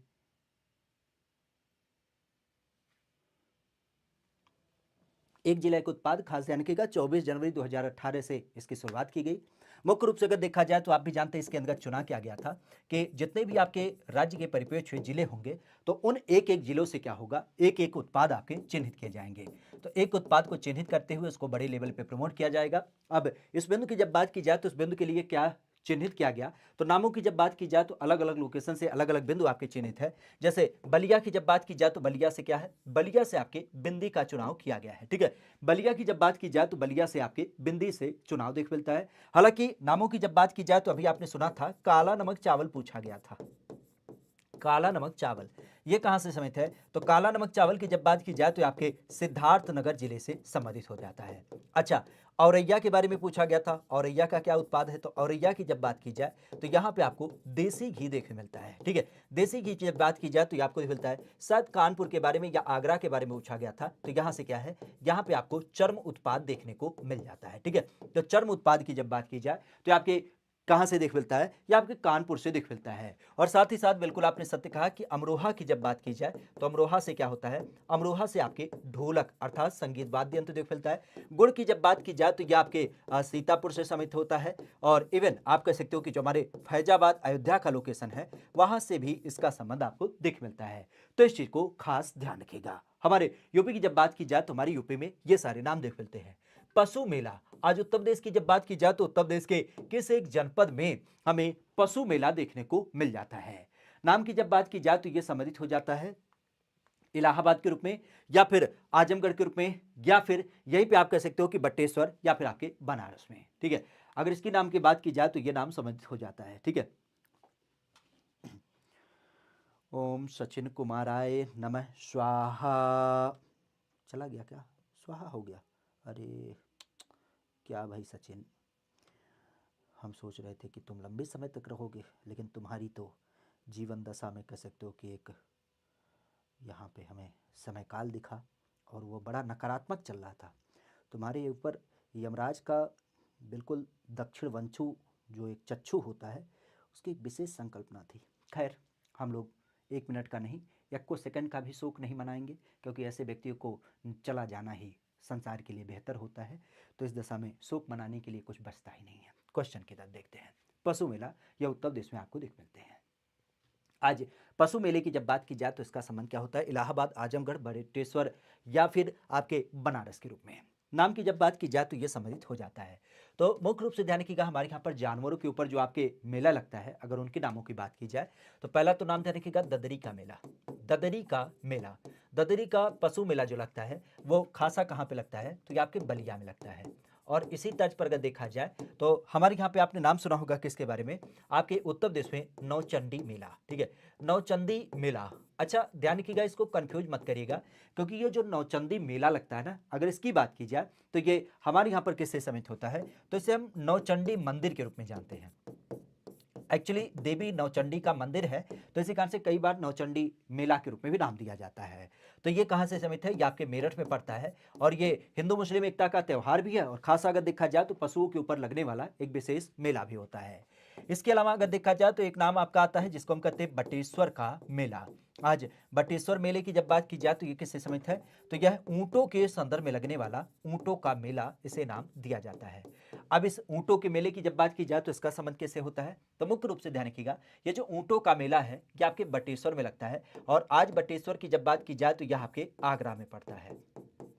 आगरा, आगरा की जब बात की जाए तो आगरा में कुछ नाम ध्यान रखिएगा, जैसे राम बारात का आयोजन यहाँ पे किया जाता है। इवन आपने सुना होगा कैलाश मेले का आयोजन यहाँ पे किया जाता है। कैलाश मेले के अलावा अगर देखा जाए तो यहीं पे आपने नाम सुना होगा बाजरा महोत्सव। अच्छा, महोत्सव से याद आता है, एक महोत्सव शायद इसके बारे में पूछा गया था, ताज महोत्सव। तो आप भी जानते हैं ताज महोत्सव लखनऊ में कभी नहीं आयोजित किया जाता। ताज महोत्सव नाम से ही पता चल रहा है कि आपके आगरा से समित है, तो ये भी थोड़ा सा ध्यान रखिएगा। और एक नाम और पूछा गया था, आयुर्वेद महोत्सव। आयुर्वेद महोत्सव की जब बात की जाए तो इसका संबंध किससे है? तो शुद्ध रूप से आप कह सकते हो आयुर्वेद महोत्सव एकमात्र लोकेशन जब हम बात करते हैं झांसी के रूप में, तो झांसी का नाम ध्यान रखिएगा जहां पे आयुर्वेद महोत्सव का नाम दिख मिलता है। तो खासा अगर देखा जाए तो आगरा के परिप्रेक्ष्य में ये सारे मेले आपको विशेष रूप से दिख मिलते हैं। क्लियर? कहा जा रहा है कि उत्तर प्रदेश के परिप्रेक्ष्य में निःशुल्क और अनिवार्य बाल शिक्षा अधिकार नियमावली को कब आपके लागू किया गया? बाल शिक्षा अधिकार की जब बात की जाए तो यह हमें देखने को मिल जाता है। आज यूपी की जब बात की जाए तो यह नाम समित होता है 2010 में, 2011 में, या फिर 2012 में, या फिर आपके 2013 में। खास आप भी जानते हैं बच्चों की जब बात की जाए तो बच्चों के लिए एक हमने अधिकार दिया, और वह अधिकार था हमारे यहाँ पर right to education. Right to education की जब बात की जाए तो राइट टू एजुकेशन जो हमारे यहाँ पर एक्ट बनता है 2009 में, और खास करके जिसको हमने क्या किया पूरे प्रदेश में 2010 से लागू कर दिया।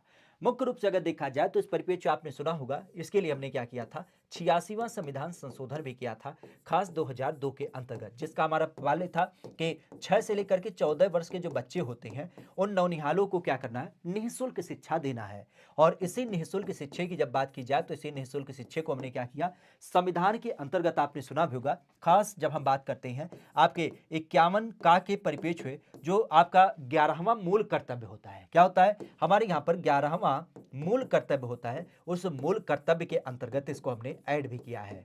आज 11वें मूल कर्तव्य की जब बात की जाए तो बच्चों के लिए क्या करना, खास करके शिक्षा का एक संसाधन व्यवस्थित करना, यह नाम आपको मिलता है। तो इस व्यवस्था को हमने अपने यहाँ पे कब लागू किया, तो यह 2010 में हमारे यहाँ पर लागू किया गया। इसके ऊपर शायद आपके यूपी आर में क्वेश्चन भी था कि अगर हम प्री प्राइमरी की बात करते हैं तो हमारे यहाँ पर प्री प्राइमरी किसे कहा जाता है। तो प्री प्राइमरी की जब बात की जाए तो प्री प्राइमरी का संदर्भ जो होता है वो 3 से लेकर के 5 वर्ष तक के बच्चों को शिक्षा का एक विशेष आधार देता है। जबकि प्राइमरी की जब बात की जाए तो प्राइमरी का संदर्भ क्या होता है, तो प्राइमरी का संदर्भ होता है आपके 6 से लेकर के आपके 11 वर्ष का, 6 से लेकर के 11, जिसमें 5 साल हो गए, तो 1 से लेकर के 5 तक की क्लास। और फिर अगर हम बात करते हैं तो इसी संदर्भ में आपने जूनियर का नाम सुना होगा, और जूनियर का संदर्भ क्या हो गया, 11 से लेकर के 14, अर्थात 8वीं तक का जो बच्चों का एक संदर्भ है क्लासिंग का, वह आपके जो 6 से लेकर के यहां पर नाम देता है 14 वर्ष के निःशुल्क शिक्षा, तो प्राइमरी और जूनियर को लेकर के देता है। हालांकि आज के प्रचलन में जब बात की जाए तो प्री प्राइमरी, जिसको हम आंगनवाड़ी के रूप में भी कह सकते हैं, आंगनवाड़ी का संदर्भ यहां पे आप इसके अंतर्गत देख सकते हैं, आईसीडीएस के अंतर्गत इसका नाम तिक मिलता है। तो यह 3 से 5 वर्ष और 6 से आपके क्या हो जाता है 11 वर्ष। बिल्कुल सही कहा कि मिड डे मील योजना की जब बात की जाए तो यह भी आपके इसी परिप्रेक्ष्य चालू की गई है।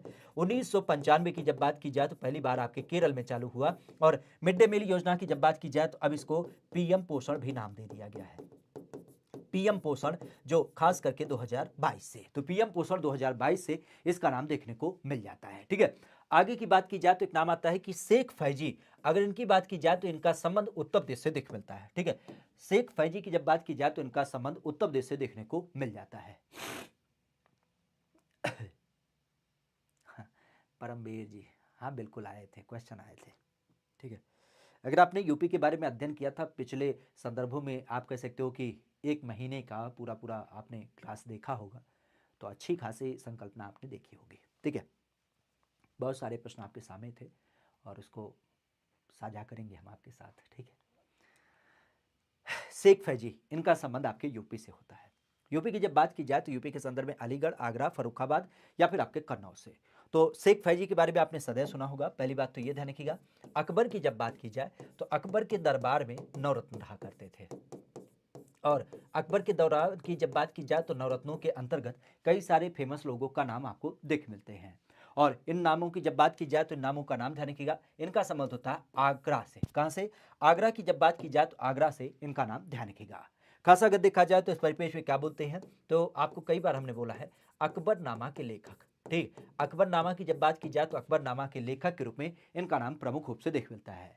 खासा अगर देखा जाए तो अकबरनामा के अलावा आपने कई बार सुना होगा, क्या बोलते हैं, आइन ए अकबरी। तो आइन ए अकबरी की जब बात की जाए तो इसका भी नाम ध्यान रखिएगा, यह इन्हीं के द्वारा लिखी गई है। ठीक है, तो आइन ए अकबरी की जब बात की जाए तो यह नाम इससे संबंधित आपको देखने को मिल जाता है। ठीक है, तो इस चीज को ध्यान रखिएगा। आगरा, हालांकि इसी परिप्रेक्ष्य आपने नाम सुना होगा, एक और व्यक्ति होते हैं जिनका नाम है अबुल फजल। तो अबुल फजल की जब बात की जाए तो ये भी आपके आगरा से ही संबंधित होते हैं। कहां से? आगरा की जब बात की जाए तो ये भी आपके आगरा से संबंधित होते हैं। अकबर के दरबार में नवरत्न हुआ करते थे, और नवरत्नों की जब बात की जाए तो उनमें आपने नाम सुना होगा, एक बीरबल का नाम सुना होगा। बीरबल जिनको हम महेश बाबू के रूप में जानते हैं। खास करके इनका संबंध कहां से है? तो यह आपके जालौन के परिप्रेक्ष्य में कालपी नाम का आपने लोकेशन सुना है, उस कालपी से इनका नाम देख मिलता है। और यही पर अगर देखा जाए तो एक नाम और ध्यान रखिएगा, किसके रूप में? खास करके जब हम टोडरमल की बात करते हैं तो टोडरमल का नाम ध्यान रखिएगा। इनका संबंध किससे था? तो यह राजस्व प्रणाली के संबंधित एक विशेष व्यक्ति जिनका संबंध आपको सीतापुर हरदोई के नाम से देख मिलता है। तो सीतापुर की जब बात की जाए तो सीतापुर की धरती से इनका संबंध आपको देख मिलता है राजा टोडरमल के रूप में। क्लियर? तो इन चीज को ध्यान रखिएगा। ठीक है, आगे की बात की जाए तो कहा जा रहा है कि भारत दुर्दशा ये नाम की जो एक पुस्तक है वह किसके द्वारा लिखी गई है? क्या है? भारत दुर्दशा की जब बात की जाए तो ये पुस्तक किसके द्वारा लिखी गई है? योजना की भी करा दें, देखते हैं गुरु कल कितनी चीज़ों को हम समराइज कर पाते हैं। वैसे हमारा तो 2 संदर्भ सुनिश्चित है। एक कल रात का समय आपसे लेंगे, हो सकता हो कि कल 9 बजे से जब आपकी क्लास चले तो कल 9 से 12 आपकी चले। 3 घंटे का एक पूरा पूरा सेशन रखेंगे, क्योंकि हम मुख्य रूप से एक चाह रखते हैं कि यूपी का जो पूरा एक सिलेबस है उसको रिवाइज कर पाएँ, पहली बात। और परसों का जो सेशन रखेंगे उसे करंट अफेयर रखेंगे, क्योंकि अभी हमने देखा आर के पेपर में करंट अफेयर बहुत लेवल का था, अच्छा लेवल था, लेकिन फिर भी जितना हम भागने की कोशिश करते उतना नहीं था। और नो डाउट आपने बहुत सारे करंट अफेयर को पढ़ा भी है, बहुत सारी चीज़ों को जानते भी हैं। तो इन दोनों चीज़ों को हम करने की कोशिश करेंगे, परेशान मत होइएगा। और उसमें जितने भी चीज़ें कवर हो पाएंगी पूरा एक आधार लेकर के आपके साथ हम पूरी चर्चा करेंगे। आप उसके लिए बिल्कुल निश्चिंत रहिए। आज कराने के मूड में थे, लेकिन आज थोड़ा सा हमारी हिम्मत ना थी, तो हमने आज केवल रेगुलर क्लास रखी। कल और परसों दोनों को हम यहाँ पे कवर कर लेंगे। ठीक है, परेशान मत होइए। चलिए, यहाँ पर हम किसकी बात करें? यहाँ पे बात करें भारत दुर्दशा। मुख्य रूप से अगर देखा जाए तो ये पुस्तक किसके द्वारा लिखी गई है? तो खासा अगर देखा जाए तो ये नाम सम्मिलित होता है, आपने कई बार सुना होगा, किसके रूप में? जब हम बात करते हैं अपने यहाँ पे भारतेंदु हरिश्चंद्र के बारे में। हमने कई बार बताया है, भारतेंदु हरिश्चंद्र की बात की जाए तो भारतेंदु हरिश्चंद्र का नाम ध्यान रखिएगा, यह किससे सम्मिलित होते हैं? तो आपने भारत दुर्दशा नाम की जो संकल्पना सुनी है वह इनके माध्यम से आपने कई बार सुन रखा होगा, यह इनके माध्यम से लिखी गई है। अच्छा, एक नाम और ध्यान रखिएगा, आपने कई बार सुना होगा कवि वचन सुधा। कवि वचन सुधा की जब बात की जाए तो कवि वचन सुधा नाम की जो संकल्पना है वह भी इन्हीं के द्वारा बताई गई है। और नाम की जब बात की जाए तो नाम के रूप में यह नाम और देख मिलता है बिल्कुल था। ठीक है, 3 दिन से गायब था तो आखिर जाहिर सी बात है। ठीक है, अब भैया हमें भी देना पड़ता है अपने आप को प्रूव करने के लिए। क्यों? क्योंकि देखो नौकरी की तो ऐसे ज़रूरत ना है। ठीक है, मिल जाए तो अच्छी बात है, नहीं मिलेगी तो कोई टेंशन ना है। ठीक है, अब तो पर्याय हमारा बदल चुका है, लेकिन थोड़ा सा ये देखना होता ना कि आज के बदलते परिवेश में क्या चीज़ें चल रही हैं। ठीक है, अब भाई हम पढ़ाते चले जाएं अलूल जलूल, पेपर में पूछा जा रहा है कुछ, तो जब आप उसके बारे में एक्चुअल एक कोशिश करते हैं ना उस विषय के बारे में, तो हमें लगता है कि उसमें अपीयर होते हैं, वो सबसे बेहतर एक एक्सपीरियंस होता है।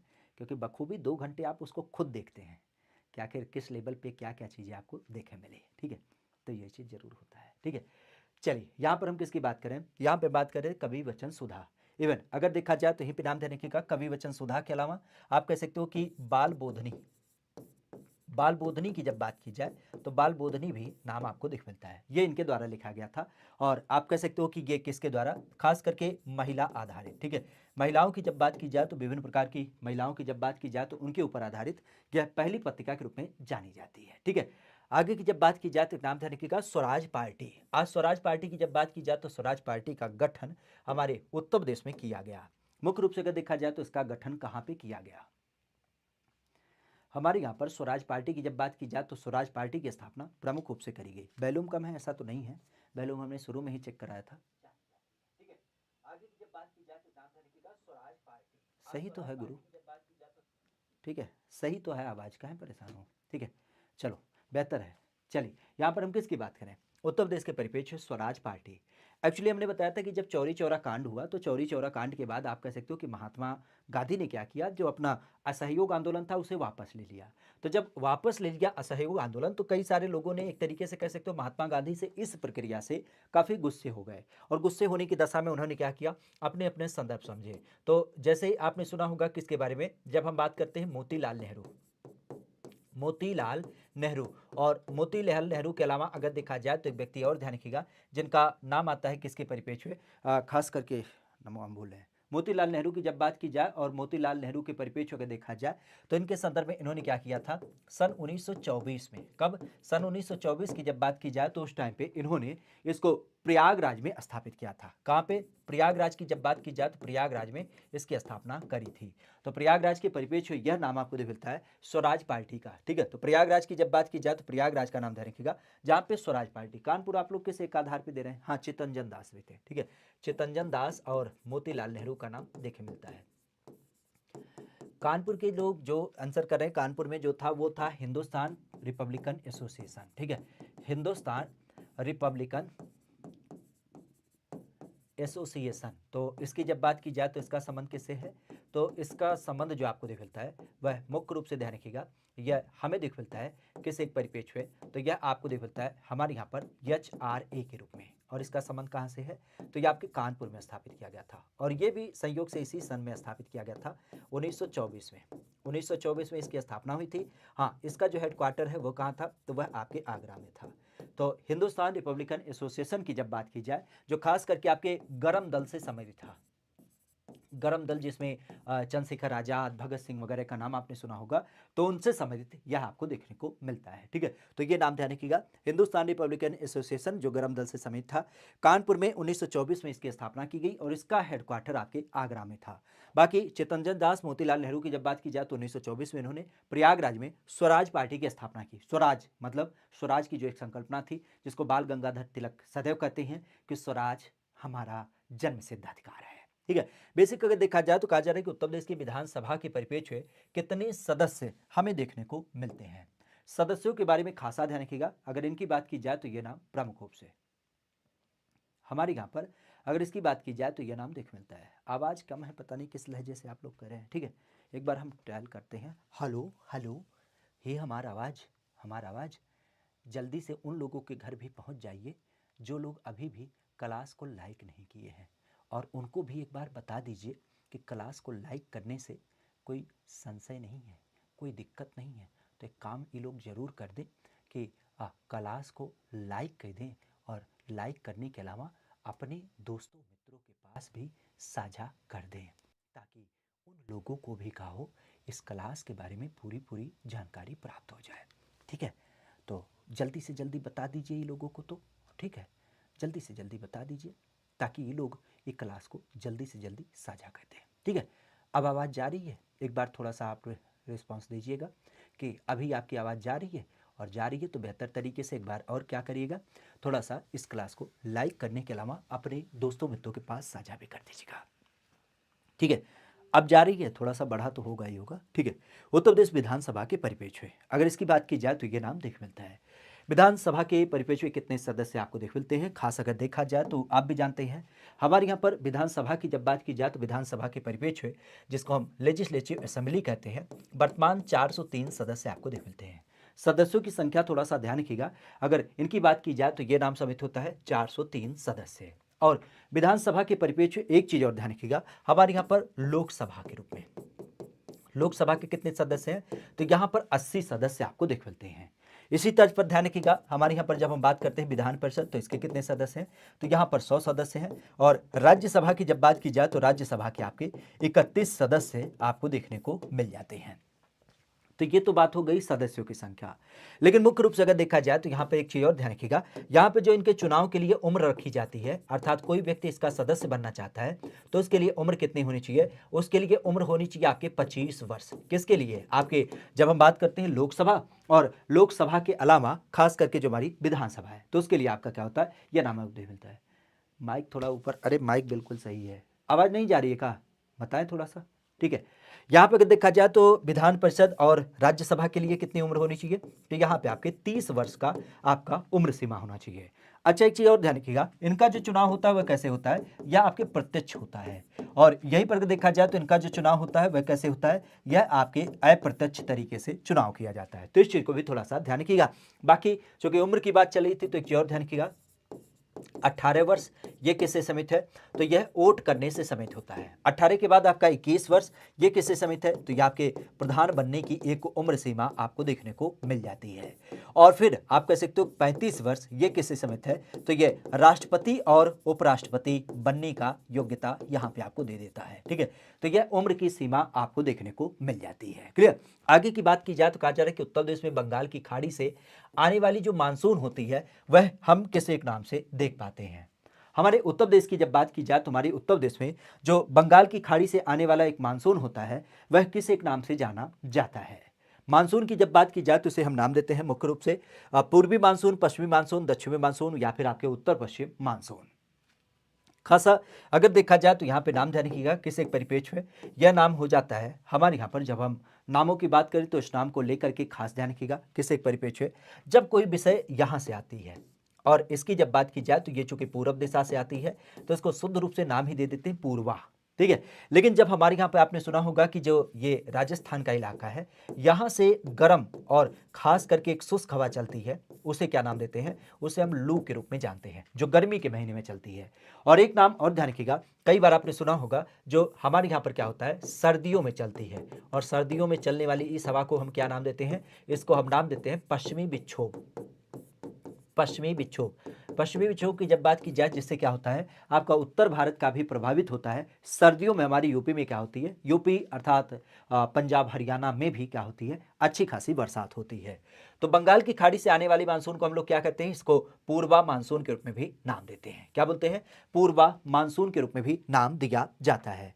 हालांकि अगर यहां पे देखा जाए, शिष्य ने पूछा बंगाल की खाड़ी से आने वाली मानसून, लेकिन अगर पूछता कि भारत में कौन सा मानसून आता है तो भारत में आने वाले मानसून को हम क्या नाम देते हैं, क्योंकि यह यहां से निकलती है तो इसे नाम दिया जाता है दक्षिण पश्चिम मानसून।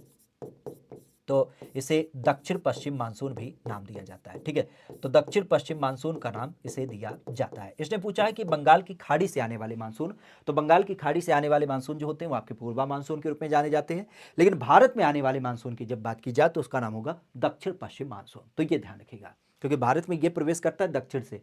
हमारे यहाँ पर क्या होता है, हमारे यहाँ पर पूर्वा से आती है आपकी हवाएं, जो क्या करती हैं हमारे उत्तर प्रदेश जैसे प्रदेश में बरसात कराती हैं। ठीक है, यहाँ पे ध्यान रखिएगा किसके परिपेक्ष में एक नाम समझ होता है ललितपुर बांध। आज ललितपुर बांध की जब बात की जाए तो यह किस एक नदी पर आपको देखने मिलता है।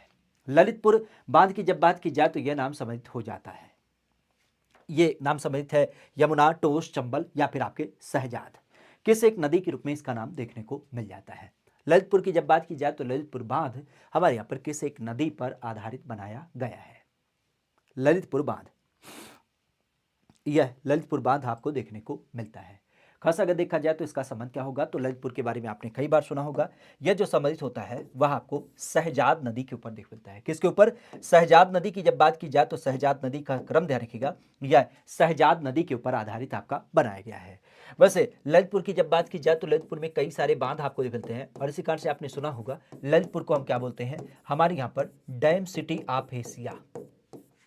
डैम सिटी ऑफ एशिया की जब बात की जाए तो डैम सिटी ऑफ एशिया का नाम ध्यान रखिएगा, यह हमें ललितपुर के रूप में देख मिलता है। तो ललितपुर को हम क्या बोलते हैं, डैम सिटी ऑफ एशिया कहते हैं। खासा ललितपुर में आपने कई सारे बांधों का नाम सुना होगा, लेकिन इसी के परिप्रेक्ष्य आपने झांसी का नाम सुना होगा, जहां पे कई सारे बांध आपको दिख मिलते हैं, जैसे माता टीला बांध। क्या बोलते हैं, माता टीला बांध, या जिसको हम कई बार क्या बोलते हैं रानी लक्ष्मीबाई बांध के रूप में भी नाम देते हैं। इसके अलावा अगर देखा जाए तो आपने नाम सुना होगा जैसे सुकमा डुकमा बांध, सुकमा डुकमा बांध, साथ ही साथ राजघाट बांध। क्या, राजघाट बांध। राजघाट बांध के अलावा अगर देखा जाए तो आपने परीक्षा बांध, ठीक है, परीक्षा बांध की जब बात की जाए तो ये भी आप नाम सुन पाते हैं। तो ये झांसी से समेत होते हैं। हालांकि यहीं पर देखा जाए तो एक नाम और ध्यान रखिएगा, आपने कई बार सुना होगा गोविंद सागर बांध। ये कहां से समित है, गोविंद सागर बांध की जब बात की जाए तो ये ध्यान रखिएगा, ये एक्चुअली आपको देख मिलता है रिहंद नदी के ऊपर आधारित है, और ये संबंधित आपके सोनभद्र जिले में। और इसको हम क्या नाम देते हैं, इसको हम लोग कई बार नाम देते हैं खास करके रिहंद सागर बांध। हालांकि रिहंद सागर बांध की जब बात की जाए, ये संयोग से क्या था, यह आपके यूपी में अवस्थित था, लेकिन खास करके क्या हुआ, हमारे यहाँ पर जो यूपी के पहले मुख्यमंत्री थे उन्हीं के सम्मान में इसका नाम हमने परिवर्तित कर दिया है। आज आप भी जानते हैं यूपी का जब हम बात करते हैं पहला कृत्रिम सागर, इवन भारत का सबसे बड़ा कृत्रिम सागर, तो यह आपको यहीं पर देख मिलता है, जिसको हम क्या नाम देते हैं, कई बार रिहंद सागर भी कह देते हैं और कई बार क्या बोलते हैं, गोविंद सागर भी नाम देते हैं। तो रिहंद या फिर गोविंद सागर इसे नाम दिया जाता है, तो इस चीज को भी ध्यान रखिएगा। रिहंद सागर और गोविंद सागर के रूप में इसका नाम दिया जाता है, तो इस चीज को भी ध्यान रखिएगा। ललितपुर, खास करके ललितपुर जिले में। क्लियर। आगे की बात आती है, कहा जा रहा है कि उत्तर प्रदेश में कौन सी मिट्टी ऐसी है जो सबसे ज्यादा मात्रा में पाई जाती है। उत्तर प्रदेश में कौन सी मिट्टी ऐसी है जो सबसे ज्यादा मात्रा में पाई जाती है। नाम आता है काली मिट्टी, जलोढ़ मिट्टी, दोमट मिट्टी या फिर आपके लंबी मिट्टी। लंबी मिट्टी कौन सी मिट्टी होती है, ठीक है, खैर सबसे ज्यादा मिट्टी आपकी पाई जाती है। देखिए, जब भी मिट्टी आपको बताते हैं तो 2-3 तथ्य आपको विशेष याद कराते हैं कि हमारे यहाँ पर ध्यान रखिएगा, मृदा कितने प्रकार की होती है, तो मृदा 8 प्रकार की होती है। और हमारे यहाँ पर जब हम बात करते हैं कृषि जलवायु के बारे में, तो कृषि जलवायु कितने प्रकार की होती है, कृषि जलवायु का नाम ध्यान रखिएगा, यह हमारे यहाँ पर 9 प्रकार की होती है। और यहीं पर अगर देखा जाए तो आपने कृषि पारिस्थितिकी के बारे में सुना होगा, लेकिन कृषि जलवायु की जब बात की जाए जो आपके देश में पाई जाती है, तो इनकी संख्या क्या होती है, तो देश में इनकी संख्या खास करके 15 होती है। ठीक है, 15 प्रकार की क्या हो जाती है, यह नाम आपको मिलते हैं। और फिर कृषि जलवायु की जब बात की जाए तो इसके बाद एक नाम आता है कृषि पारिस्थितिकी। कृषि पारिस्थितिकी, कृषि पारिस्थितिकी की जब बात की जाए तो इसका संबंध क्या है, तो ये ध्यान रखिएगा, यह आपको 20 प्रकार की दिख मिलती है। ये नंबर आपको दिख मिलते हैं, आरओ में भी यही नंबर मिलते हैं। ठीक है, आरओ में आपने देखा होगा, इसी के ऊपर आपका संबंधित एक क्वेश्चन आया था खास करके जलवायु प्रकार के लिए। तो मुख्य रूप से 8 प्रकार की मिट्टी पाई जाती है। अच्छा, वैसे अध्ययन के दृष्टिकोण से 8 प्रकार की होती है, लेकिन सामान्य अवस्था में क्या होती है, सामान्य अवस्था में आपको 3 प्रकार की मिट्टी दिख मिलती है, जिसको आप देखते हैं भांवर एवं तराई के रूप में, मध्य मैदान के रूप में और बुंदेलखंड या दक्षिण पठार के रूप में। मुख्य रूप से अगर देखा जाए तो आप भी जानते हैं इस परिप्रेक्ष्य में क्या होता है, हमारे यूपी में जो सबसे ज्यादा मिट्टी पाई जाती है उसका नाम होता है जलोढ़ मिट्टी।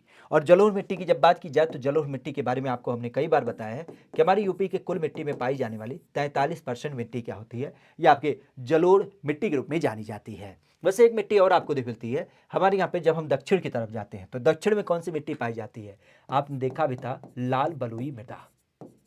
और लाल बलुई मिट्टी की जब बात की जाए तो ये लाल कलर क्यों होती है, क्योंकि आप भी जानते हैं इसमें फेरस की मात्रा पाई जाती है, अर्थात लौह तत्व की जब बात की जाए तो लौह तत्व क्या होता है, इसमें विद्यमान होता है, इसी कारण से ये लाल कलर की मिट्टी देखने मिलती है। तो इस चीज को ध्यान रखिएगा। बाकी काली मिट्टी की जब बात की जाए तो हमारी झांसी वगैरह लोकेशन में पाई जाती है। मुख्य रूप से आप भी जानते हैं इसको हम करेल मृदा भी कहते हैं या इसको हम रेंगुर मृदा भी कह देते हैं। ठीक है, तो करेल या रेंगुर मृदा भी आपका नाम दिया जाता है। ठीक है, आगे की बात है कि किसके बीज से हम लोग क्या करते हैं, तेल की प्राप्ति करते हैं, और ये तेल भविष्य में हम लोग क्या करते हैं, डीजल के विकल्प के रूप में इस्तेमाल करते हैं। डीजल के विकल्प की जब बात की जाए तो यह नाम होता है सरसों, अरसी, अलसी के अलावा यहाँ पे जिरेनियम या फिर आपके जटोफा। नाम की जब बात की जाए तो ये नाम सम्मिलित हो जाता है। आज यूपी की जब बात की जाए तो यूपी में यह नाम सम्मिलित होता है। और एक काम जरूर करिएगा कि अगर आप लोग इस चैनल पे पहली बार जुड़े हैं या फिर इस चैनल पे नए हैं तो इस चैनल को भी क्या करिएगा, लाइक, शेयर और अपने दोस्तों मित्रों के पास साझा भी कर दीजिएगा। ठीक है, यहाँ पर हम किसकी बात करें, उत्तर प्रदेश के परिप्रेक्ष्य में एक नाम सम्मिलित है कि अगर हम तेल के विकल्प की बात करते हैं तो तेल के विकल्प के रूप में किसका इस्तेमाल हम करते हैं, सरसों, अलसी, जिरेनियम या फिर आपके जटोफा। तो आपने कई बार सुना भी होगा किस एक नाम से, जब हम जटोफा की बात करते हैं। जटोफा बीच में काफी चर्चा में था क्योंकि ये जैसे सरसों की फसल ना होती है उस तरीके से खेतों पे लगाया जाता है और इसके जो बीज निकलते हैं उन बीज की जरा पेराई की जाती है तो उससे एक लिक्विड मिलता है जो तेल होता है, और उस फैट का इस्तेमाल हम लोग क्या करते हैं, अपने दैनिक जीवन में गाड़ी चलाने में इस्तेमाल करते हैं। तो इस चीज को ध्यान रखिएगा, तेल चलाने के परिप्रेक्ष्य में यह नाम देख मिलता है। वैसे आजकल हम लोग देख पाते हैं बायोफ्यूल का नाम, और बायोफ्यूल की जब बात की जाए तो ये किससे बनाया जा रहा है, तो यह मुख्य रूप से ध्यान रखिएगा, हमारे यहाँ पे आजकल आपने सुना होगा जो विभिन्न प्रकार के कह सकते हो कि ऐसे रॉ मटेरियल होते हैं, खास करके क्या होता है, एक नाम आपको दिख मिलता है जो आपके फसल अवशेष होते हैं। तो अब फसल अवशेष से क्या हो रहा है, हमारे यहाँ पर आप कह सकते हो कि विभिन्न प्रकार के खास क्या करे जा रहे हैं, आपके बायोफ्यूल वगैरह का निर्माण किया जा रहा है। और इस नाम की जब बात की जाए तो इस नाम को खासा ध्यान रखिएगा। अब तो यूपी के 75 जिलों में क्या किया जाएगा, ऐसे बायोफ्यूल प्लांट वगैरह की स्थापना करने की बात चल रही है। तो इस चीज़ को ध्यान रखिएगा। पहली बार सुन रहे हैं, अच्छा कोई दिक्कत नहीं है। बहरहाल ये ऐसा आता है, एक बीज जैसी संरचना होती है। गांव देहात में आपने महुआ नाम सुना है, महुआ, तो महुए की भी पेराई की जाती है, जो उसके बीज होते हैं, तो बाद में उससे तेल मिलता है। हालांकि उसका तेल तो हम लोग इस्तेमाल करते हैं खाद्य आइटम के रूप में। सरसों का तो विधिवत तरीके से आप जानते हैं। तिल, जिसको हम तीसी वगैरह भी कहते हैं, उसका भी आपने इस्तेमाल किया ही होगा। लेकिन जटोफा की जब बात की जाए तो ये भी हमें देख मिलता है। खास करके ये पौधे के रूप में अगर देखा जाए तो पौधे के रूप में थोड़ा सा विशालकाय होता है। जैसे आप सागवान का पौधा देखें, सागौन, तो सागौन के पौधे जैसा थोड़ा सा लंबा लंबा होता है, और ये अस्थाई पौधा होता है जिसमें बीज जो होते हैं वो थोड़े बड़े बड़े होते हैं। सरसों की तरीके से ना होते बल्कि थोड़े से उससे बड़े होते हैं। ठीक है, चलिए आगे की बात की जाए तो एक नाम आता है कि देश का सबसे लंबा एक आंतरिक राष्ट्रीय जलमार्ग हमें देख मिलता है। क्या है, देश का एक सबसे लंबा यह एक आंतरिक जलमार्ग हमें देखने को मिल जाता है।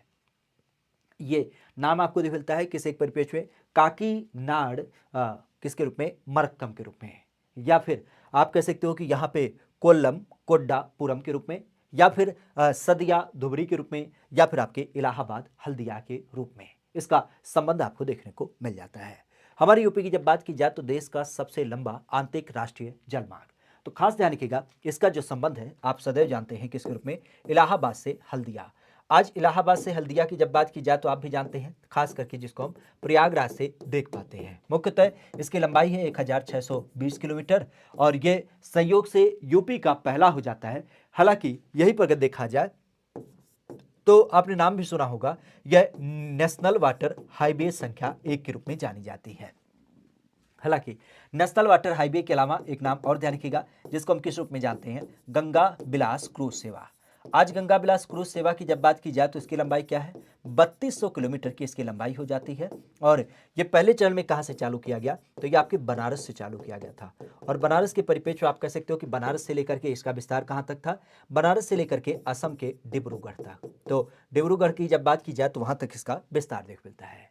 कहा जा रहा है कि झांसी की जब बात की जाए तो झांसी को यूनाइटेड प्रोविंस का हिस्सा बनाया गया है। अब यूनाइटेड प्रोविंस की जब बात की जाए तो यह नाम आपको देखने को मिल जाता है। हमारे यहां पे अगर देखा जाए तो इसका नाम संबंधित हो जाता है किस एक परिप्रेक्ष्य में, झांसी को यूनाइटेड प्रोविंस, झांसी को यूनाइटेड प्रोविंस के रूप में आपका डेवलप किया जाता है। यह किस एक संदर्भ में होता है, तो मुख्य रूप से आपने सुना होगा झांसी की जब बात की जाए तो झांसी की रानी, खास करके जिनका नाम था, आपने सुना भी होगा किस रूप में, रानी लक्ष्मीबाई। रानी लक्ष्मीबाई की जब बात की जाए तो उनके पति का नाम, पति की जब बात की जाए तो पति का नाम था गंगाधर राव, गंगाधर राव। पुत्र की जब बात की जाए तो पुत्र का नाम क्या था, पुत्र की जब बात की जाए तो उसका नाम था दामोदर राव। आपने सुना भी होगा इन्होंने क्या किया था, अंग्रेजों के खिलाफ विद्रोह किया था, क्योंकि इन्होंने राज्य हड़प की जो नीति होती है उसके अनुसार झांसी को अपने कब्जे में कर लिया था। कब किया था, तो ये किया था 1886 में, और इसी कारण से 1887 में एक विद्रोह भी आपको मिलता है। हालांकि विद्रोह के परिप्रेक्ष्य आपने सुना होगा ह्यूरोज नाम का एक अंग्रेज अधिकारी जिसने क्या किया था, गांधी मतलब कह सकते हो कि आपके झांसी की रानी लक्ष्मीबाई से लड़ा भी था। और इन्होंने बोला भी था कि झांसी की रानी उस टाइम पे एक लौह रंजित तलवार लेकर के इस तरीके से आप सबके सम्मुख खड़ी थी कि इनका मतलब कह सकते हो कि पसीना छूट रहा था। बेसिक रूप से अगर देखा जाए तो यहाँ पे आपने सुना होगा इनका जो डेथ वगैरह है वो आपके ग्वालियर में देख मिलता है, और ग्वालियर के परिप्रेक्ष्य इनकी यहीं पे कब्र वगैरह भी आपको देख मिलती है। ठीक है, तो 1886 में यूनाइटेड प्रोविंस का हिस्सा बना था। हालांकि बाद में क्या किया गया था, आप कह सकते हो कि 1857 का विद्रोह आपको देख मिलता है, लेकिन 1857 के विद्रोह के बाद फिर क्या हो जाता है, एक बार फिर से यह आपके अंग्रेजों के कब्जे में आ जाता है। ठीक है, तो इस चीज को भी ध्यान रखिएगा। कहा जा रहा है कि हमारे यहाँ पर त्रिस्तरीय व्यवस्था के अंतर्गत खास करके दूसरे लेवल पे कौन होता है। त्रिस्तरीय व्यवस्था की जब बात की जाए तो त्रिस्तरीय व्यवस्था के परिप्रेक्ष्य में एक दूसरा जो लेवल होता है वह किस रूप में जाना जाता है। पहली बात तो ये ध्यान रखिएगा, त्रिस्तरीय व्यवस्था अर्थात पंचायती राज व्यवस्था। पंचायती राज व्यवस्था की जब बात की जाए तो पंचायती राज जो व्यवस्था होती है उसका चुनाव प्रबंधन किसके माध्यम से होता है, तो उसका चुनाव प्रबंधन आप भी जानते हैं राज्य के चुनाव आयोग के माध्यम से किया जाता है। शायद यही क्वेश्चन था। ठीक है, राज्य के चुनाव आयोग के माध्यम से क्या होता है, पंचायती राज व्यवस्था के चुनाव वगैरह कराए जाते हैं। खासा इसके जनक की जब बात की जाए तो इसके जनक कौन है, आपके बलवंत राय मेहता है। ठीक है, बलवंत राय मेहता की जब बात की जाए तो बलवंत राय मेहता का नाम आपने सुना होगा। हमारे यहाँ पर 3 स्तर जो होते हैं, खास करके आपने सुना होगा त्रिस्तरीय व्यवस्था में क्या होता है। मुख्य रूप से आपने जिला परिषद का नाम सुना है, जिला परिषद के अलावा आपने किसके बारे में सुना है, प्रखंड परिषद। प्रखंड परिषद के अलावा अगर देखा जाए तो आपके ग्राम पंचायत। ठीक है, ग्राम पंचायत। तो ये 3 लेवल आपको दिख मिलते हैं, जहाँ पे हमने कई बार बताया कि ग्राम पंचायत की जब बात की जाए तो इनके जो प्रमुख होते हैं उनका नाम होता है प्रधान जी, और प्रधान जी का जो चुनाव होता है वह प्रत्यक्ष रूप से होता है। लेकिन जब हम जिला और प्रखंड की बात करते हैं तो इसके जो प्रमुख होते हैं अर्थात इसके अध्यक्ष होते हैं, तो इनका अध्यक्ष का चुनाव जो होता है वह आपके अप्रत्यक्ष तरीके से होता है। क्यों? क्योंकि हम लोग क्या करते हैं, हम लोग बीडीसी का चुनाव करते हैं, अर्थात क्षेत्र पंचायत सदस्य का चुनाव कर देते हैं, और इसी तरीके से जिला पंचायत सदस्य का चुनाव कर देते हैं। ये लोग क्या करते हैं, इनका चुनाव प्रत्यक्ष होता है। लेकिन ये लोग क्या करते हैं, ये लोग अपने बीच से एक अध्यक्ष का चुनाव करते हैं, जो खास करके किससे समित है, यह आपको प्रमुख रूप से दिख मिलते हैं। तो इस दशा में क्या होता है, इस दशा में यह नाम आपको दिख मिलता है। तो इस चीज को ध्यान रखिएगा, हमारे यहाँ पर इनका चुनाव क्या होता है, अप्रत्यक्ष तरीके से होता है। तो द्वितीय स्तर की जब बात की जाए तो द्वितीय स्तर पर होता कौन है त्रिस्तरीय व्यवस्था में, तो यह हो जाता है क्षेत्र पंचायत। क्षेत्र पंचायत, या जिसको हम क्या नाम देते हैं, क्षेत्र पंचायत, या जिसको हम नाम देते हैं प्रखंड परिषद। ठीक है, तो प्रखंड परिषद की जब बात की जाए तो ये नाम ध्यान रखिएगा। क्षेत्र पंचायत को ही कई बार हम लोग क्या कहते हैं, प्रखंड के रूप में भी जानते हैं। ठीक है, अगर यहाँ सरकारी तंत्र के महकमे की बात करता, अधिकारी की बात करता, तो वह कौन होता, तो ग्राम पंचायत पे आपने बीडीओ का नाम सुना होगा। तो इसी तर्ज पर प्रखंड की जब बात की जाए तो यहाँ पे आपको बीडीओ साहब आपको दिख मिलते हैं, जो खास करके ब्लॉक डेवलपमेंट ऑफिसर के रूप में जाने जाते हैं। तो इस चीज को ध्यान रखिएगा। तो त्रिस्तरीय पंचायती राज व्यवस्था में जो दूसरे लेवल पे होते हैं वह प्रखंड परिषद होता है। ये आप देख पा रहे होंगे, प्रखंड को ही हम लोग क्या बोलते हैं, क्षेत्र पंचायत के रूप में जानते हैं। और यही क्वेश्चन आपके आया भी था, तो इस चीज को ध्यान रखिएगा।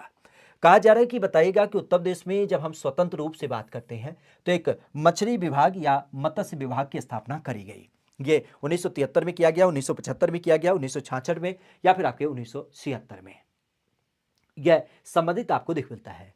तो मुख्य रूप से ध्यान रखिएगा, मत्स्य विभाग की जब बात की जाए तो ये संबंधित किससे होता है।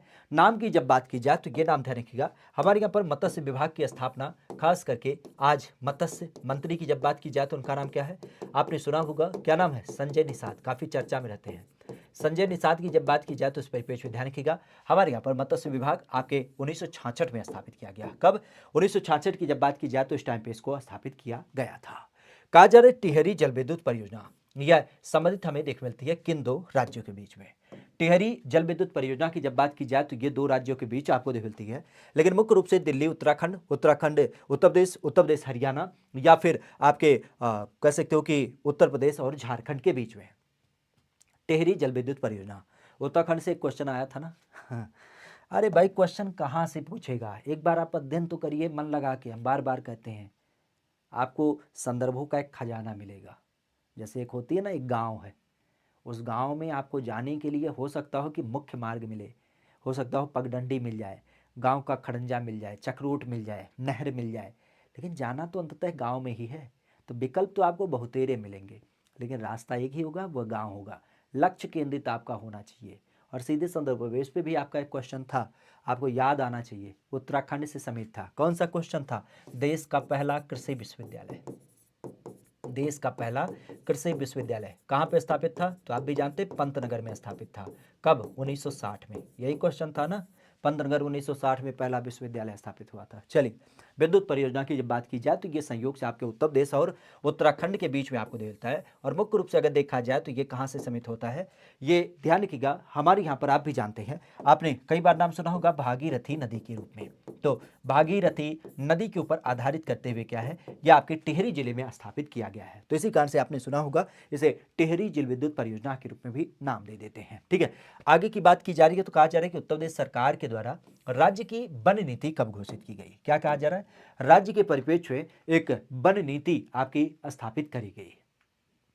क्लियर। और इसकी जब बात की जाए तो ये नाम समित होता है 1995, 1996, 1997 या फिर आपके 1998 में यह नाम संबंधित होता है, राज्य की वन नीति। हाँ, एक चीज जरूर था, आपका कहना बिल्कुल सत्य है कि अब की बार यूपीपीसीएस आयोग ने एक थोड़ी सी चालाकी की थी। चालाकी ये थी कि क्वेश्चन थे 400, ठीक है, उनके द्वारा ये चालाकी जरूर करी गई थी कि 400 प्रश्न थे, लेकिन उन्होंने पूछना कितना था, उन्हें लिमिट दिया गया था कि आपको 140 क्वेश्चन में पूछना है।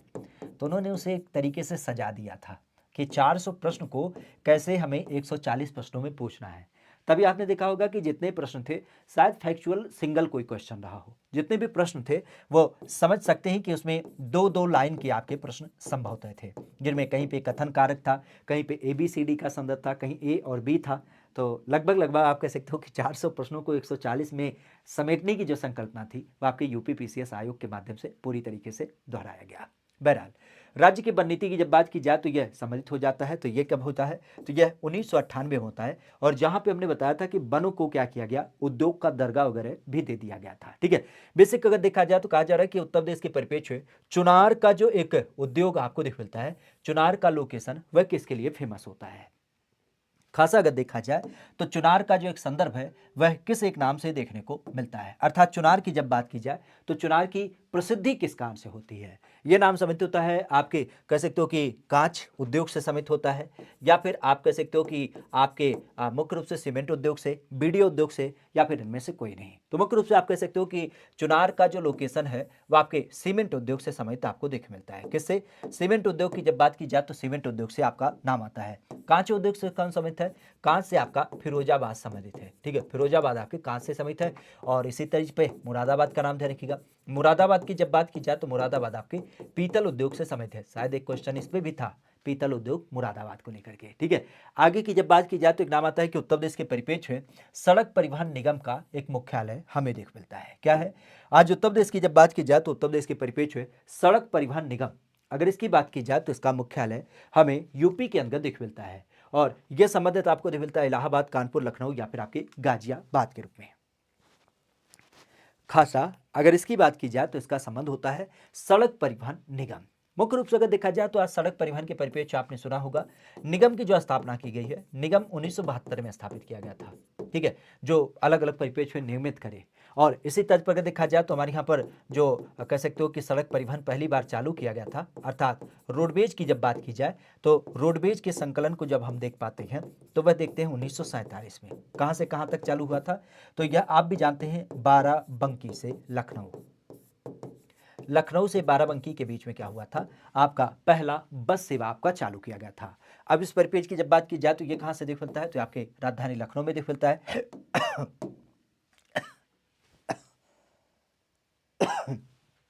क्लियर, तो Uttar Pradesh state road transport corporation की जब बात की जाए तो यह लखनऊ में होता है, और खास कब होता है, यह 1972 में आपका स्थापित किया जाता है। रोडवेज पहली बार 1947 में चलता है, जो मुख्य रूप से बाराबंकी से लखनऊ के बीच में। ठीक है, खासा केंद्र सरकार के द्वारा यहाँ पे 10 जनजातियों को क्या किया गया था, अधिसूचित किया गया, और यह नाम आपको दिख मिलता है। अब ये भी क्वेश्चन आपका समझ था, लेकिन ये क्वेश्चन कैसे समझ था, एक्चुअली सीन था कि अधिसूचित क्षेत्र, क्वेश्चन यही था ना, अधिसूचित क्षेत्र, इसकी संकल्पना किसके द्वारा व्यवस्थित की जाती है, तो हमने कई बार बताया है कि अनुसूचित जातियों को जो एक सूची में डालने का पूरा अधिकार है वह किसके द्वारा है, वह राष्ट्रपति के द्वारा है। तो राष्ट्रपति ही क्या करते हैं, ऐसे ही लोकेशन को अधिसूचित करते हैं। और इस परिप्रेक्ष्य में एक क्वेश्चन और भी था, खास करके जब हम बात करते हैं पूर्वोत्तर के 4 उन राज्यों के बारे में जो अधिसूचित सूची में आपके खास करके संविधान की 6ठी सूची में आपके शामिल भी हैं। ठीक है, बहरहाल यहाँ पे 10 नई अनुसूचित जनजातियों को यहाँ पे राष्ट्रपति ने ऐड किया। पहले चरण में 1967 में ऐड किया था, कितनी, 5 जातियों को। 5 जातियों की जब बात की जाए तो 5 जातियां पहले चरण में आपके ऐड की गई थी, लेकिन सेकंड टर्म की जब बात की जाए तो 2003 के अंतर्गत क्या हुआ था, 10 नई जातियों को ऐड किया गया था। तो इस चीज को ध्यान रखिएगा, 2003 में 10 नई जातियों को ऐड किया गया था, तो इस चीज को भी ध्यान रखिएगा। कब ऐड किया गया था, तो यह आपके सन 2003 में आपका ऐड किया गया था। क्लियर, कहा जा रहा है कि उत्तर प्रदेश के परिप्रेक्ष्य में एक नाम आता है, उत्तर प्रदेश में रेल कोच फैक्ट्री, यह आपके स्थापित है। आज रेल कोच फैक्ट्री की जब बात की जाए तो इसकी स्थापना हमें देखने को मिलती है। नाम संबंधित है मेरठ में, लालबलीर में, नोएडा में, या फिर आपके बनारस में। रेल कोच फैक्ट्री की जब बात की जाए तो यह संबंधित हमें देखने को मिलता है। रेल कोच फैक्ट्री की जब बात की जाए तो रेल मंत्री कौन है, हमारे भैया हैं अश्विनी वैष्णव। याद रखिएगा, आजकल काफी चर्चा में है, बड़े फार्म में आ गए हैं भाई साहब। कह रहे हैं कि रेलवे का ऐसा भी कोई डब्बा नहीं जहां पर कोई एक सरकारी अधिकारी नहीं। ठीक है, 5 साल से सोए थे, चुनाव आया है ना, वो कैसे एक तो कोई कवि था जिसने बोला था, लगता है चुनाव आया है। तो बिल्कुल चुनाव आया है। रेल मंत्री कई सारी वैकेंसी निकाल रहे हैं, लेकिन कहाँ निकाल रहे हैं? इतना बड़ा देश है, जाते हैं कहते हैं भाइयों बहनों आपकी बार हम ही को वोट करिएगा, जिताइएगा, आपके लिए 2 करोड़ वैकेंसी निकालेंगे, आपके घर परिवार में आपके गांव का कुत्ता बिल्ली भी नौकरी करेगा, सरकारी नौकरी, रोडवेज का पास लेके घूमेगा। लेकिन जब नौकरी की बात आती है तो कहते हैं हम कहाँ वादा किए थे, अरे वो तो प्राइवेट वाले नौकरियाँ देंगे, हमें का लेना देना है। अच्छा एक काम करते हैं, सुना हो उतनी देखा कितना सीट खाली है, 25,000। ठीक बा, तो ऐसा करा 18,000 तो दे दा प्राइवेट वालन के जो रेल का पट्टी वट्टी साफ करेंगे। 3,000 वैकेंसी निकाल दा इस सब के लिए, हो जाएगा, बहुत है 3,000 बहुत है। हाँ हाँ, भारत देश ठीक है जनसंख्या के मामले में पहले नंबर पे, नौकरी देने के लिए हमने वादा किया था, लिखित नहीं दिया था। 3,000 बहुत है, ठीक है, बाकी प्राइवेट लोगों को दे दीजिए। चलिए अच्छी बात है। तो इसी परिप्रेक्ष्य में अगर देखा जाए तो रेल मंत्री अश्विनी वैष्णव, खास करके इनका नाम काफ़ी चर्चा में आता है, क्योंकि आजकल रेलवे की वैकेंसी दम पे दम निकल रही है, कहीं 3,000, कहीं 7,000, कहीं 10,000। ठीक है, बेसिक रूप से अगर देखा जाए तो 5 साल के अंतराल के बाद आपकी वैकेंसी आई है, तो यहाँ पे ये जो डब्बे बनाए जाते हैं वह कहाँ से समित होता है, तो वह ध्यान रखिएगा लाल बरेली में। ठीक है, तो लाल बरेली की जब बात की जाए तो यहाँ पे अपने मॉडर्न रेल कोच फैक्ट्री का नाम सुना होगा। हालांकि यूपी के परिप्रेक्ष्य आपने बनारस का नाम सुना होगा, जहाँ पे बरेका देख मिलता है, बनारस रेल इंजन कारखाना। क्या है? बनारस रेल इंजन कारखाना की जब बात की जाए तो ये खास ध्यान रखिएगा, यह हमारे यहाँ पर देखने को मिल जाता है जब हम बात करते हैं मड़ुआडीह लोकेशन के परिप्रेक्ष्य में, तो इसका भी नाम थोड़ा सा ध्यान रखिएगा, यह रेल कोच फैक्ट्री के रूप में। अब इस चीज़ की बात आती है कि आपको पीडीएफ कहाँ पे मिलेगा, तो आपकी जानकारी के लिए बता दें, आप टेलीग्राम चैनल ज्वाइन कर लीजिएगा, उसके माध्यम से क्या होगी, आपकी क्लास की पीडीएफ मिल जाएगी। और विशेष तौर पे एक आपको हिदायत भी है, एक सूचना भी है, बार बार आपको, हालांकि हमने सेशन के माध्यम से इस चीज़ को साझा किया है, लेकिन आप हमारे छोटे भाई बहन हैं, तो इसी कारण से आपकी चिंता सदैव लगी रहती है। और शायद इसी कारण से देखो घर भी गए थे, घर वाले कह रहे थे कि रुक जाओ, क्या दिक्कत है, और सीधी सी बात, सत्य बात है कि अभी तो नौकरी का कोई टेंशन नहीं ना, अब तो किसी के हम नौकर नहीं हैं, तो हम चाहते घर पे रह सकते थे और कोई टेंशन ना होती, कोई रोकने वाला नहीं था। लेकिन लगा नहीं यार, अपने छोटे भाई बहनों का एग्ज़ाम है 18 तारीख को, तो 17-18 एग्ज़ाम, बिल्कुल जब तक उनका एग्ज़ाम है तो बिल्कुल हम उपस्थित रहेंगे, तब तक आगे पीछे आना जाना होगा, कोई टेंशन नहीं है। और इसी कारण से शायद कल रात को तुरंत हम चले भी आए। लेकिन आप सबसे एक ही चीज़ सजायत होगी, बार बार कहना होगा कि थोड़ा सा प्रयत्न करिएगा कि किसी नई चीज़ की तरफ आकर्षित ना हो। ठीक है, नई चीज़ इन द सेंस आप समझिएगा कि जैसे होता नहीं कि कृषि पढ़ लिए होते, एग्रीकल्चर पढ़ लिए होते, या ये रिपोर्ट छूट गई है, या नयका करंट का मैगजीन रखा हुआ है उसे पढ़ लेते, थोड़ा सा उससे दूरी बना के रखिएगा। क्योंकि हम बार बार आपसे कहते हैं ना कि आपके एग्ज़ाम का एक पैटर्न है, कम्पिटिटिव एग्ज़ाम नहीं है कि आपके मार्कशीट में नंबर जुड़ेंगे। यहाँ पे चालाकी यही है कि जितना कम्पिटिटिव एग्ज़ाम का नंबर होता है उतना आप कट ऑफ ले लीजिए।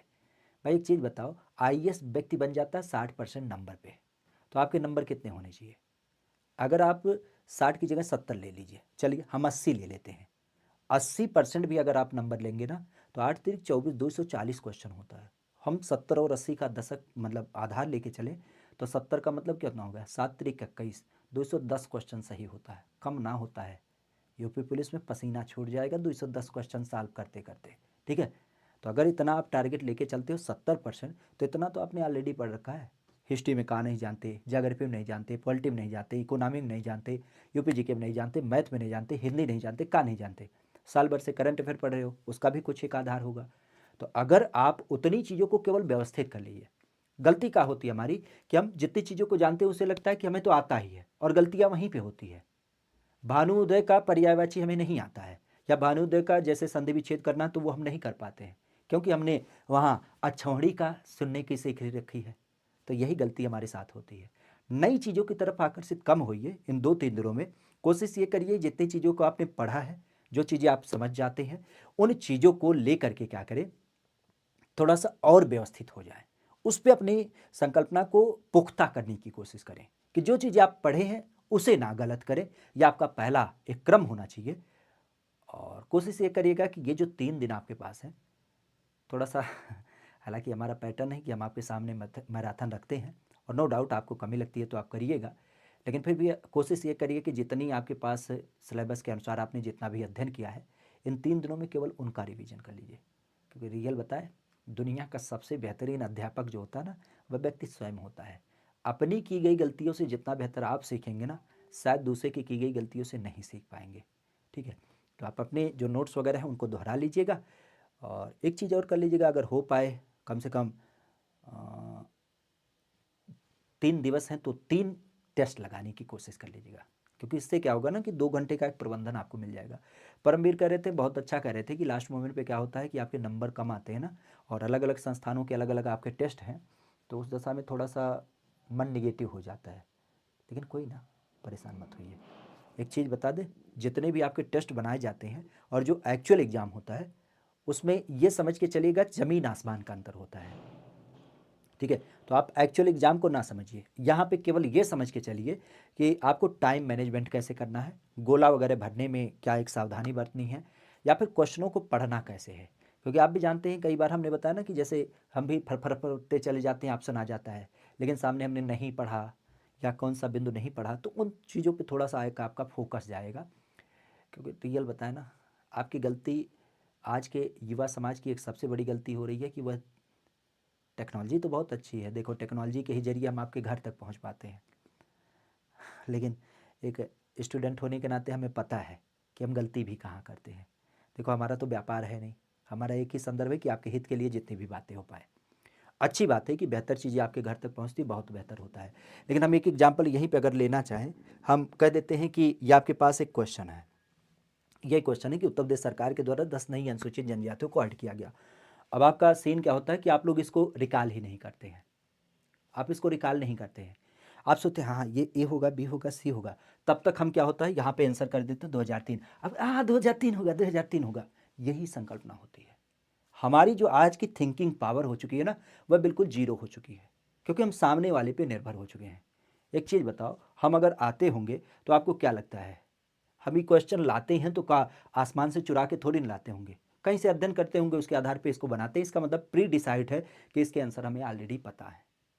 सत्य बात है, यहाँ हम कोई प्रैक्टिकल करने की बात ना करते हैं, यहाँ पे उससे समेत नए नए फैक्ट को ऐड आपको जरूर कराते हैं, लेकिन ये बात भी सत्य है कि इसके बारे में हम पूरी एक इन्फॉर्मेशन कलेक्ट करते हैं, तब जाके आपके सम्मुख खड़े होते हैं। लेकिन आप लोगों की संकल्पना क्या होती है, आप लोग इस पे आश्रित हो जाते हैं। तो इसका इन द सेंस हमारे कहने का मतलब ये है कि आपकी जो थिंकिंग पावर है, जिस चीज़ को हम होमवर्क के रूप में करते हैं, कि नो डाउट हम भी जब इस चीज़ को पढ़ते हैं तो इसके बारे में इन्फॉर्मेशन कलेक्ट करने की कोशिश करते हैं, चाहे वो गूगल हो, चाहे किताब हो, चाहे जैसे हो, तभी तो हमारे पास इन्फॉर्मेशन आता है। आप लोगों ने उसको करना शून्य कर दिया, आप लोग केवल आश्रित हो चुके हैं, और यही सबसे निगेटिव पॉइंट है कि जब आप कभी पेपर में जाते हैं ना, कहीं परीक्षा में जाते हैं, तो आप लोग सोचना बंद कर देते हैं, क्योंकि आपने क्या किया, आपने केवल केवल एक आश्रितीकरण दिखाया, सीधे शब्दों में केवल देखा और केवल उसे महसूस किया, उसके पीछे आपने कभी अपनी थिंकिंग करने की कोशिश नहीं की। हम बार बार कहते हैं, करत करत अभ्यास थे जलमत हो सुजान, रस्सी आवत जात से सिल पर पड़त निशान। यूपी जी की हमने कभी पढ़ा नहीं था, न कोई इतनी कंठस्थता थी, लेकिन लगातार आप सबके साथ जुड़े रहे, आप सबका प्यार मिलता रहा, उसी में इतने जम गए कि आज भी जानते हैं कि ये दोहराव का ही एक नज़रिया है, कि जितनी बार चीज़ें हमारे पास आती हैं, हम बार बार क्या करते हैं, उसका दोहराव करते हैं, आपको फैक्ट बताने के लिए ही। लेकिन आप भी जानते हैं कि एक क्वेश्चन जैसे आता है, अचानक से 10-12 क्वेश्चन याद आ जाते हैं, लेकिन वो संकल्पना क्यों हुई, क्योंकि हम उसे रिकॉल करते हैं। आप लोग इस चीज़ को नहीं ध्यान देते हैं, और इसी कारण से आपसे कहना होगा कि अपने आप को थोड़ा सा बचा के रखिए, थोड़ा सा अपनी सोचने की जो एक पावर है, जो अपनी एक क्षमता है, वह विकसित करिए। और उसका एक ही आधार होगा कि जब आप रिवीजन करेंगे, जब आप प्रैक्टिस करेंगे, तभी ये चीज़ें आपके साथ बेहतर होंगी। ठीक है, बाकी तो किसी के साथ जुड़ेंगे, देखो कोई आपका गलत नहीं करता है, कोई आपका नुकसान नहीं करता है, लेकिन आप लोग अपने साथ क्या करते हैं, ये सबसे बड़ी बात होती है ना। तो थोड़ा सा आप इस चीज़ को ध्यान रखिएगा। अरे यार, पेट वेट की संकल्पना, एक चीज़ बताएं, क्वेश्चन अगर कठिन होता है ना, तो दुनिया के सभी व्यक्तियों के लिए कठिन होता है, समझे बात को। या क्वेश्चन अगर हल्का आता है तो सबके लिए हल्का आता है, क्योंकि जो विषय वस्तु आप पढ़ रहे हो मार्केट में वही चल रही है, तो वही चीज़ तो वो भी पढ़ के जाएगा, इसका कोई तात्पर्य नहीं होता है। वो तो डिसाइड करता है आपका कट ऑफ, तो उस चीज़ की तरफ आप आकर्षित ना हो, आप अपने आप में व्यवस्थित कितने हैं, ये सबसे बड़ी बात होती है। क्योंकि अगर आपने पढ़ा है ना, तो आपके लिए वही पेपर सही हो जाता है। मान लो हम अकबर के बारे में जानते हैं विधिवत तरीके से, और अकबर से संबंधित कोई भी क्वेश्चन आएगा, तो गलती होने के चांसेस क्या होंगे, कहीं एक आध गलत होगा, लगभग सारे फैक्ट हम जानते हैं। लेकिन हमने गांधी जी के बारे में पढ़ा ही नहीं और गांधी जी के बारे में क्वेश्चन आ जाएगा क्या तनो हम बड़ा विद्वान रहे, गांधी जी के बारे में दुनिया भर का किताब लिखा है, उससे हमें क्या लेना देना, क्योंकि हमने गांधी जी के बारे में पढ़ा ही नहीं तो हम कुछ नहीं कर पाएंगे। यही संकल्पना होती है। पेपर का एक ही पैटर्न होता है कि जब आप व्यवस्थित तरीके से आप स्वतः अध्ययन करते हैं, चीज़ों को समझते हैं, तो आपके लिए वही पेपर हल्का है, वही पेपर आपका सहज है। और आपने नहीं पढ़ा है, पहली बार जाके उससे माथा लड़ाएंगे तो आपके लिए वही पेपर कठिन होता है। ठीक है, तो थोड़ा सा इन 2-3 चीज़ों को ध्यान रखिएगा। इन 3 दिवस में थोड़ा सा केयरफुली होकर के थोड़ा स्वास्थ्य पे विशेष ध्यान रखिएगा, क्योंकि लास्ट मोमेंट में क्या होता है कि हरारत इतनी ज़्यादा होती है ना, हम लोग चूँकि पहली बार पेपर में जा रहे हैं तो सोचने की जो क्षमता होती है वो छोटी होती है। छोटी इन द सेंस हम चाहते हैं कि हाँ कल ही पेपर है, कल ही पेपर है, नींद ना आती है, जल्दी सुबह उठ जाते हैं, देर रात को नींद आती है। तो ऐसा ना हो कि पेपर में जा रहे हैं जमाई आ रही है। तो इस दशा में अपने आप को थोड़ा सा स्वस्थ रखने की भी कोशिश करेगा। बदलता हुआ मौसम है, थोड़ा सुबह बचिएगा नहाने धोने से, क्योंकि ठंडा पानी है, आपको लग रहा है कि बाहर तो धूप हो रही है, लेकिन वही उलट आपको क्या करेगी, गर्मी देने की जगह में आपके शरीर में ठंडक ला दे देगी। तो सर्दी जुकाम बुखार हो जाएगा, तो आप बिस्तर पर पड़े रह जाएंगे। कितनी भी आपने पढ़ाई की है, आपका पेन पेंसिल ना चलने वाला। तो उस दशा में अपने स्वास्थ्य पर भी थोड़ा सा ध्यान रखिएगा। इन 2-3 दिनों में तो खास करके बचा के रखिएगा अपने आप को, ये जो बदलता हुआ मौसम है, क्योंकि ये बड़ी तेज़ी से असर करता है। ठीक है, चलिए फिर ज़्यादा हम ज्ञान ना देंगे, क्योंकि हमें लगता है कि आप लोग भी बोर हो रहे होंगे। बाकी चीज़ों को बस विशेष ध्यान रखिएगा कि ये 3 दिवस का धन है और इस 3 दिवस में अपने आप को बेहतर करना है। तो रिवीजन करिए, प्रैक्टिस करिए और किसी नई संकल्पना से थोड़ा सा अपने आप को बच के रखिए।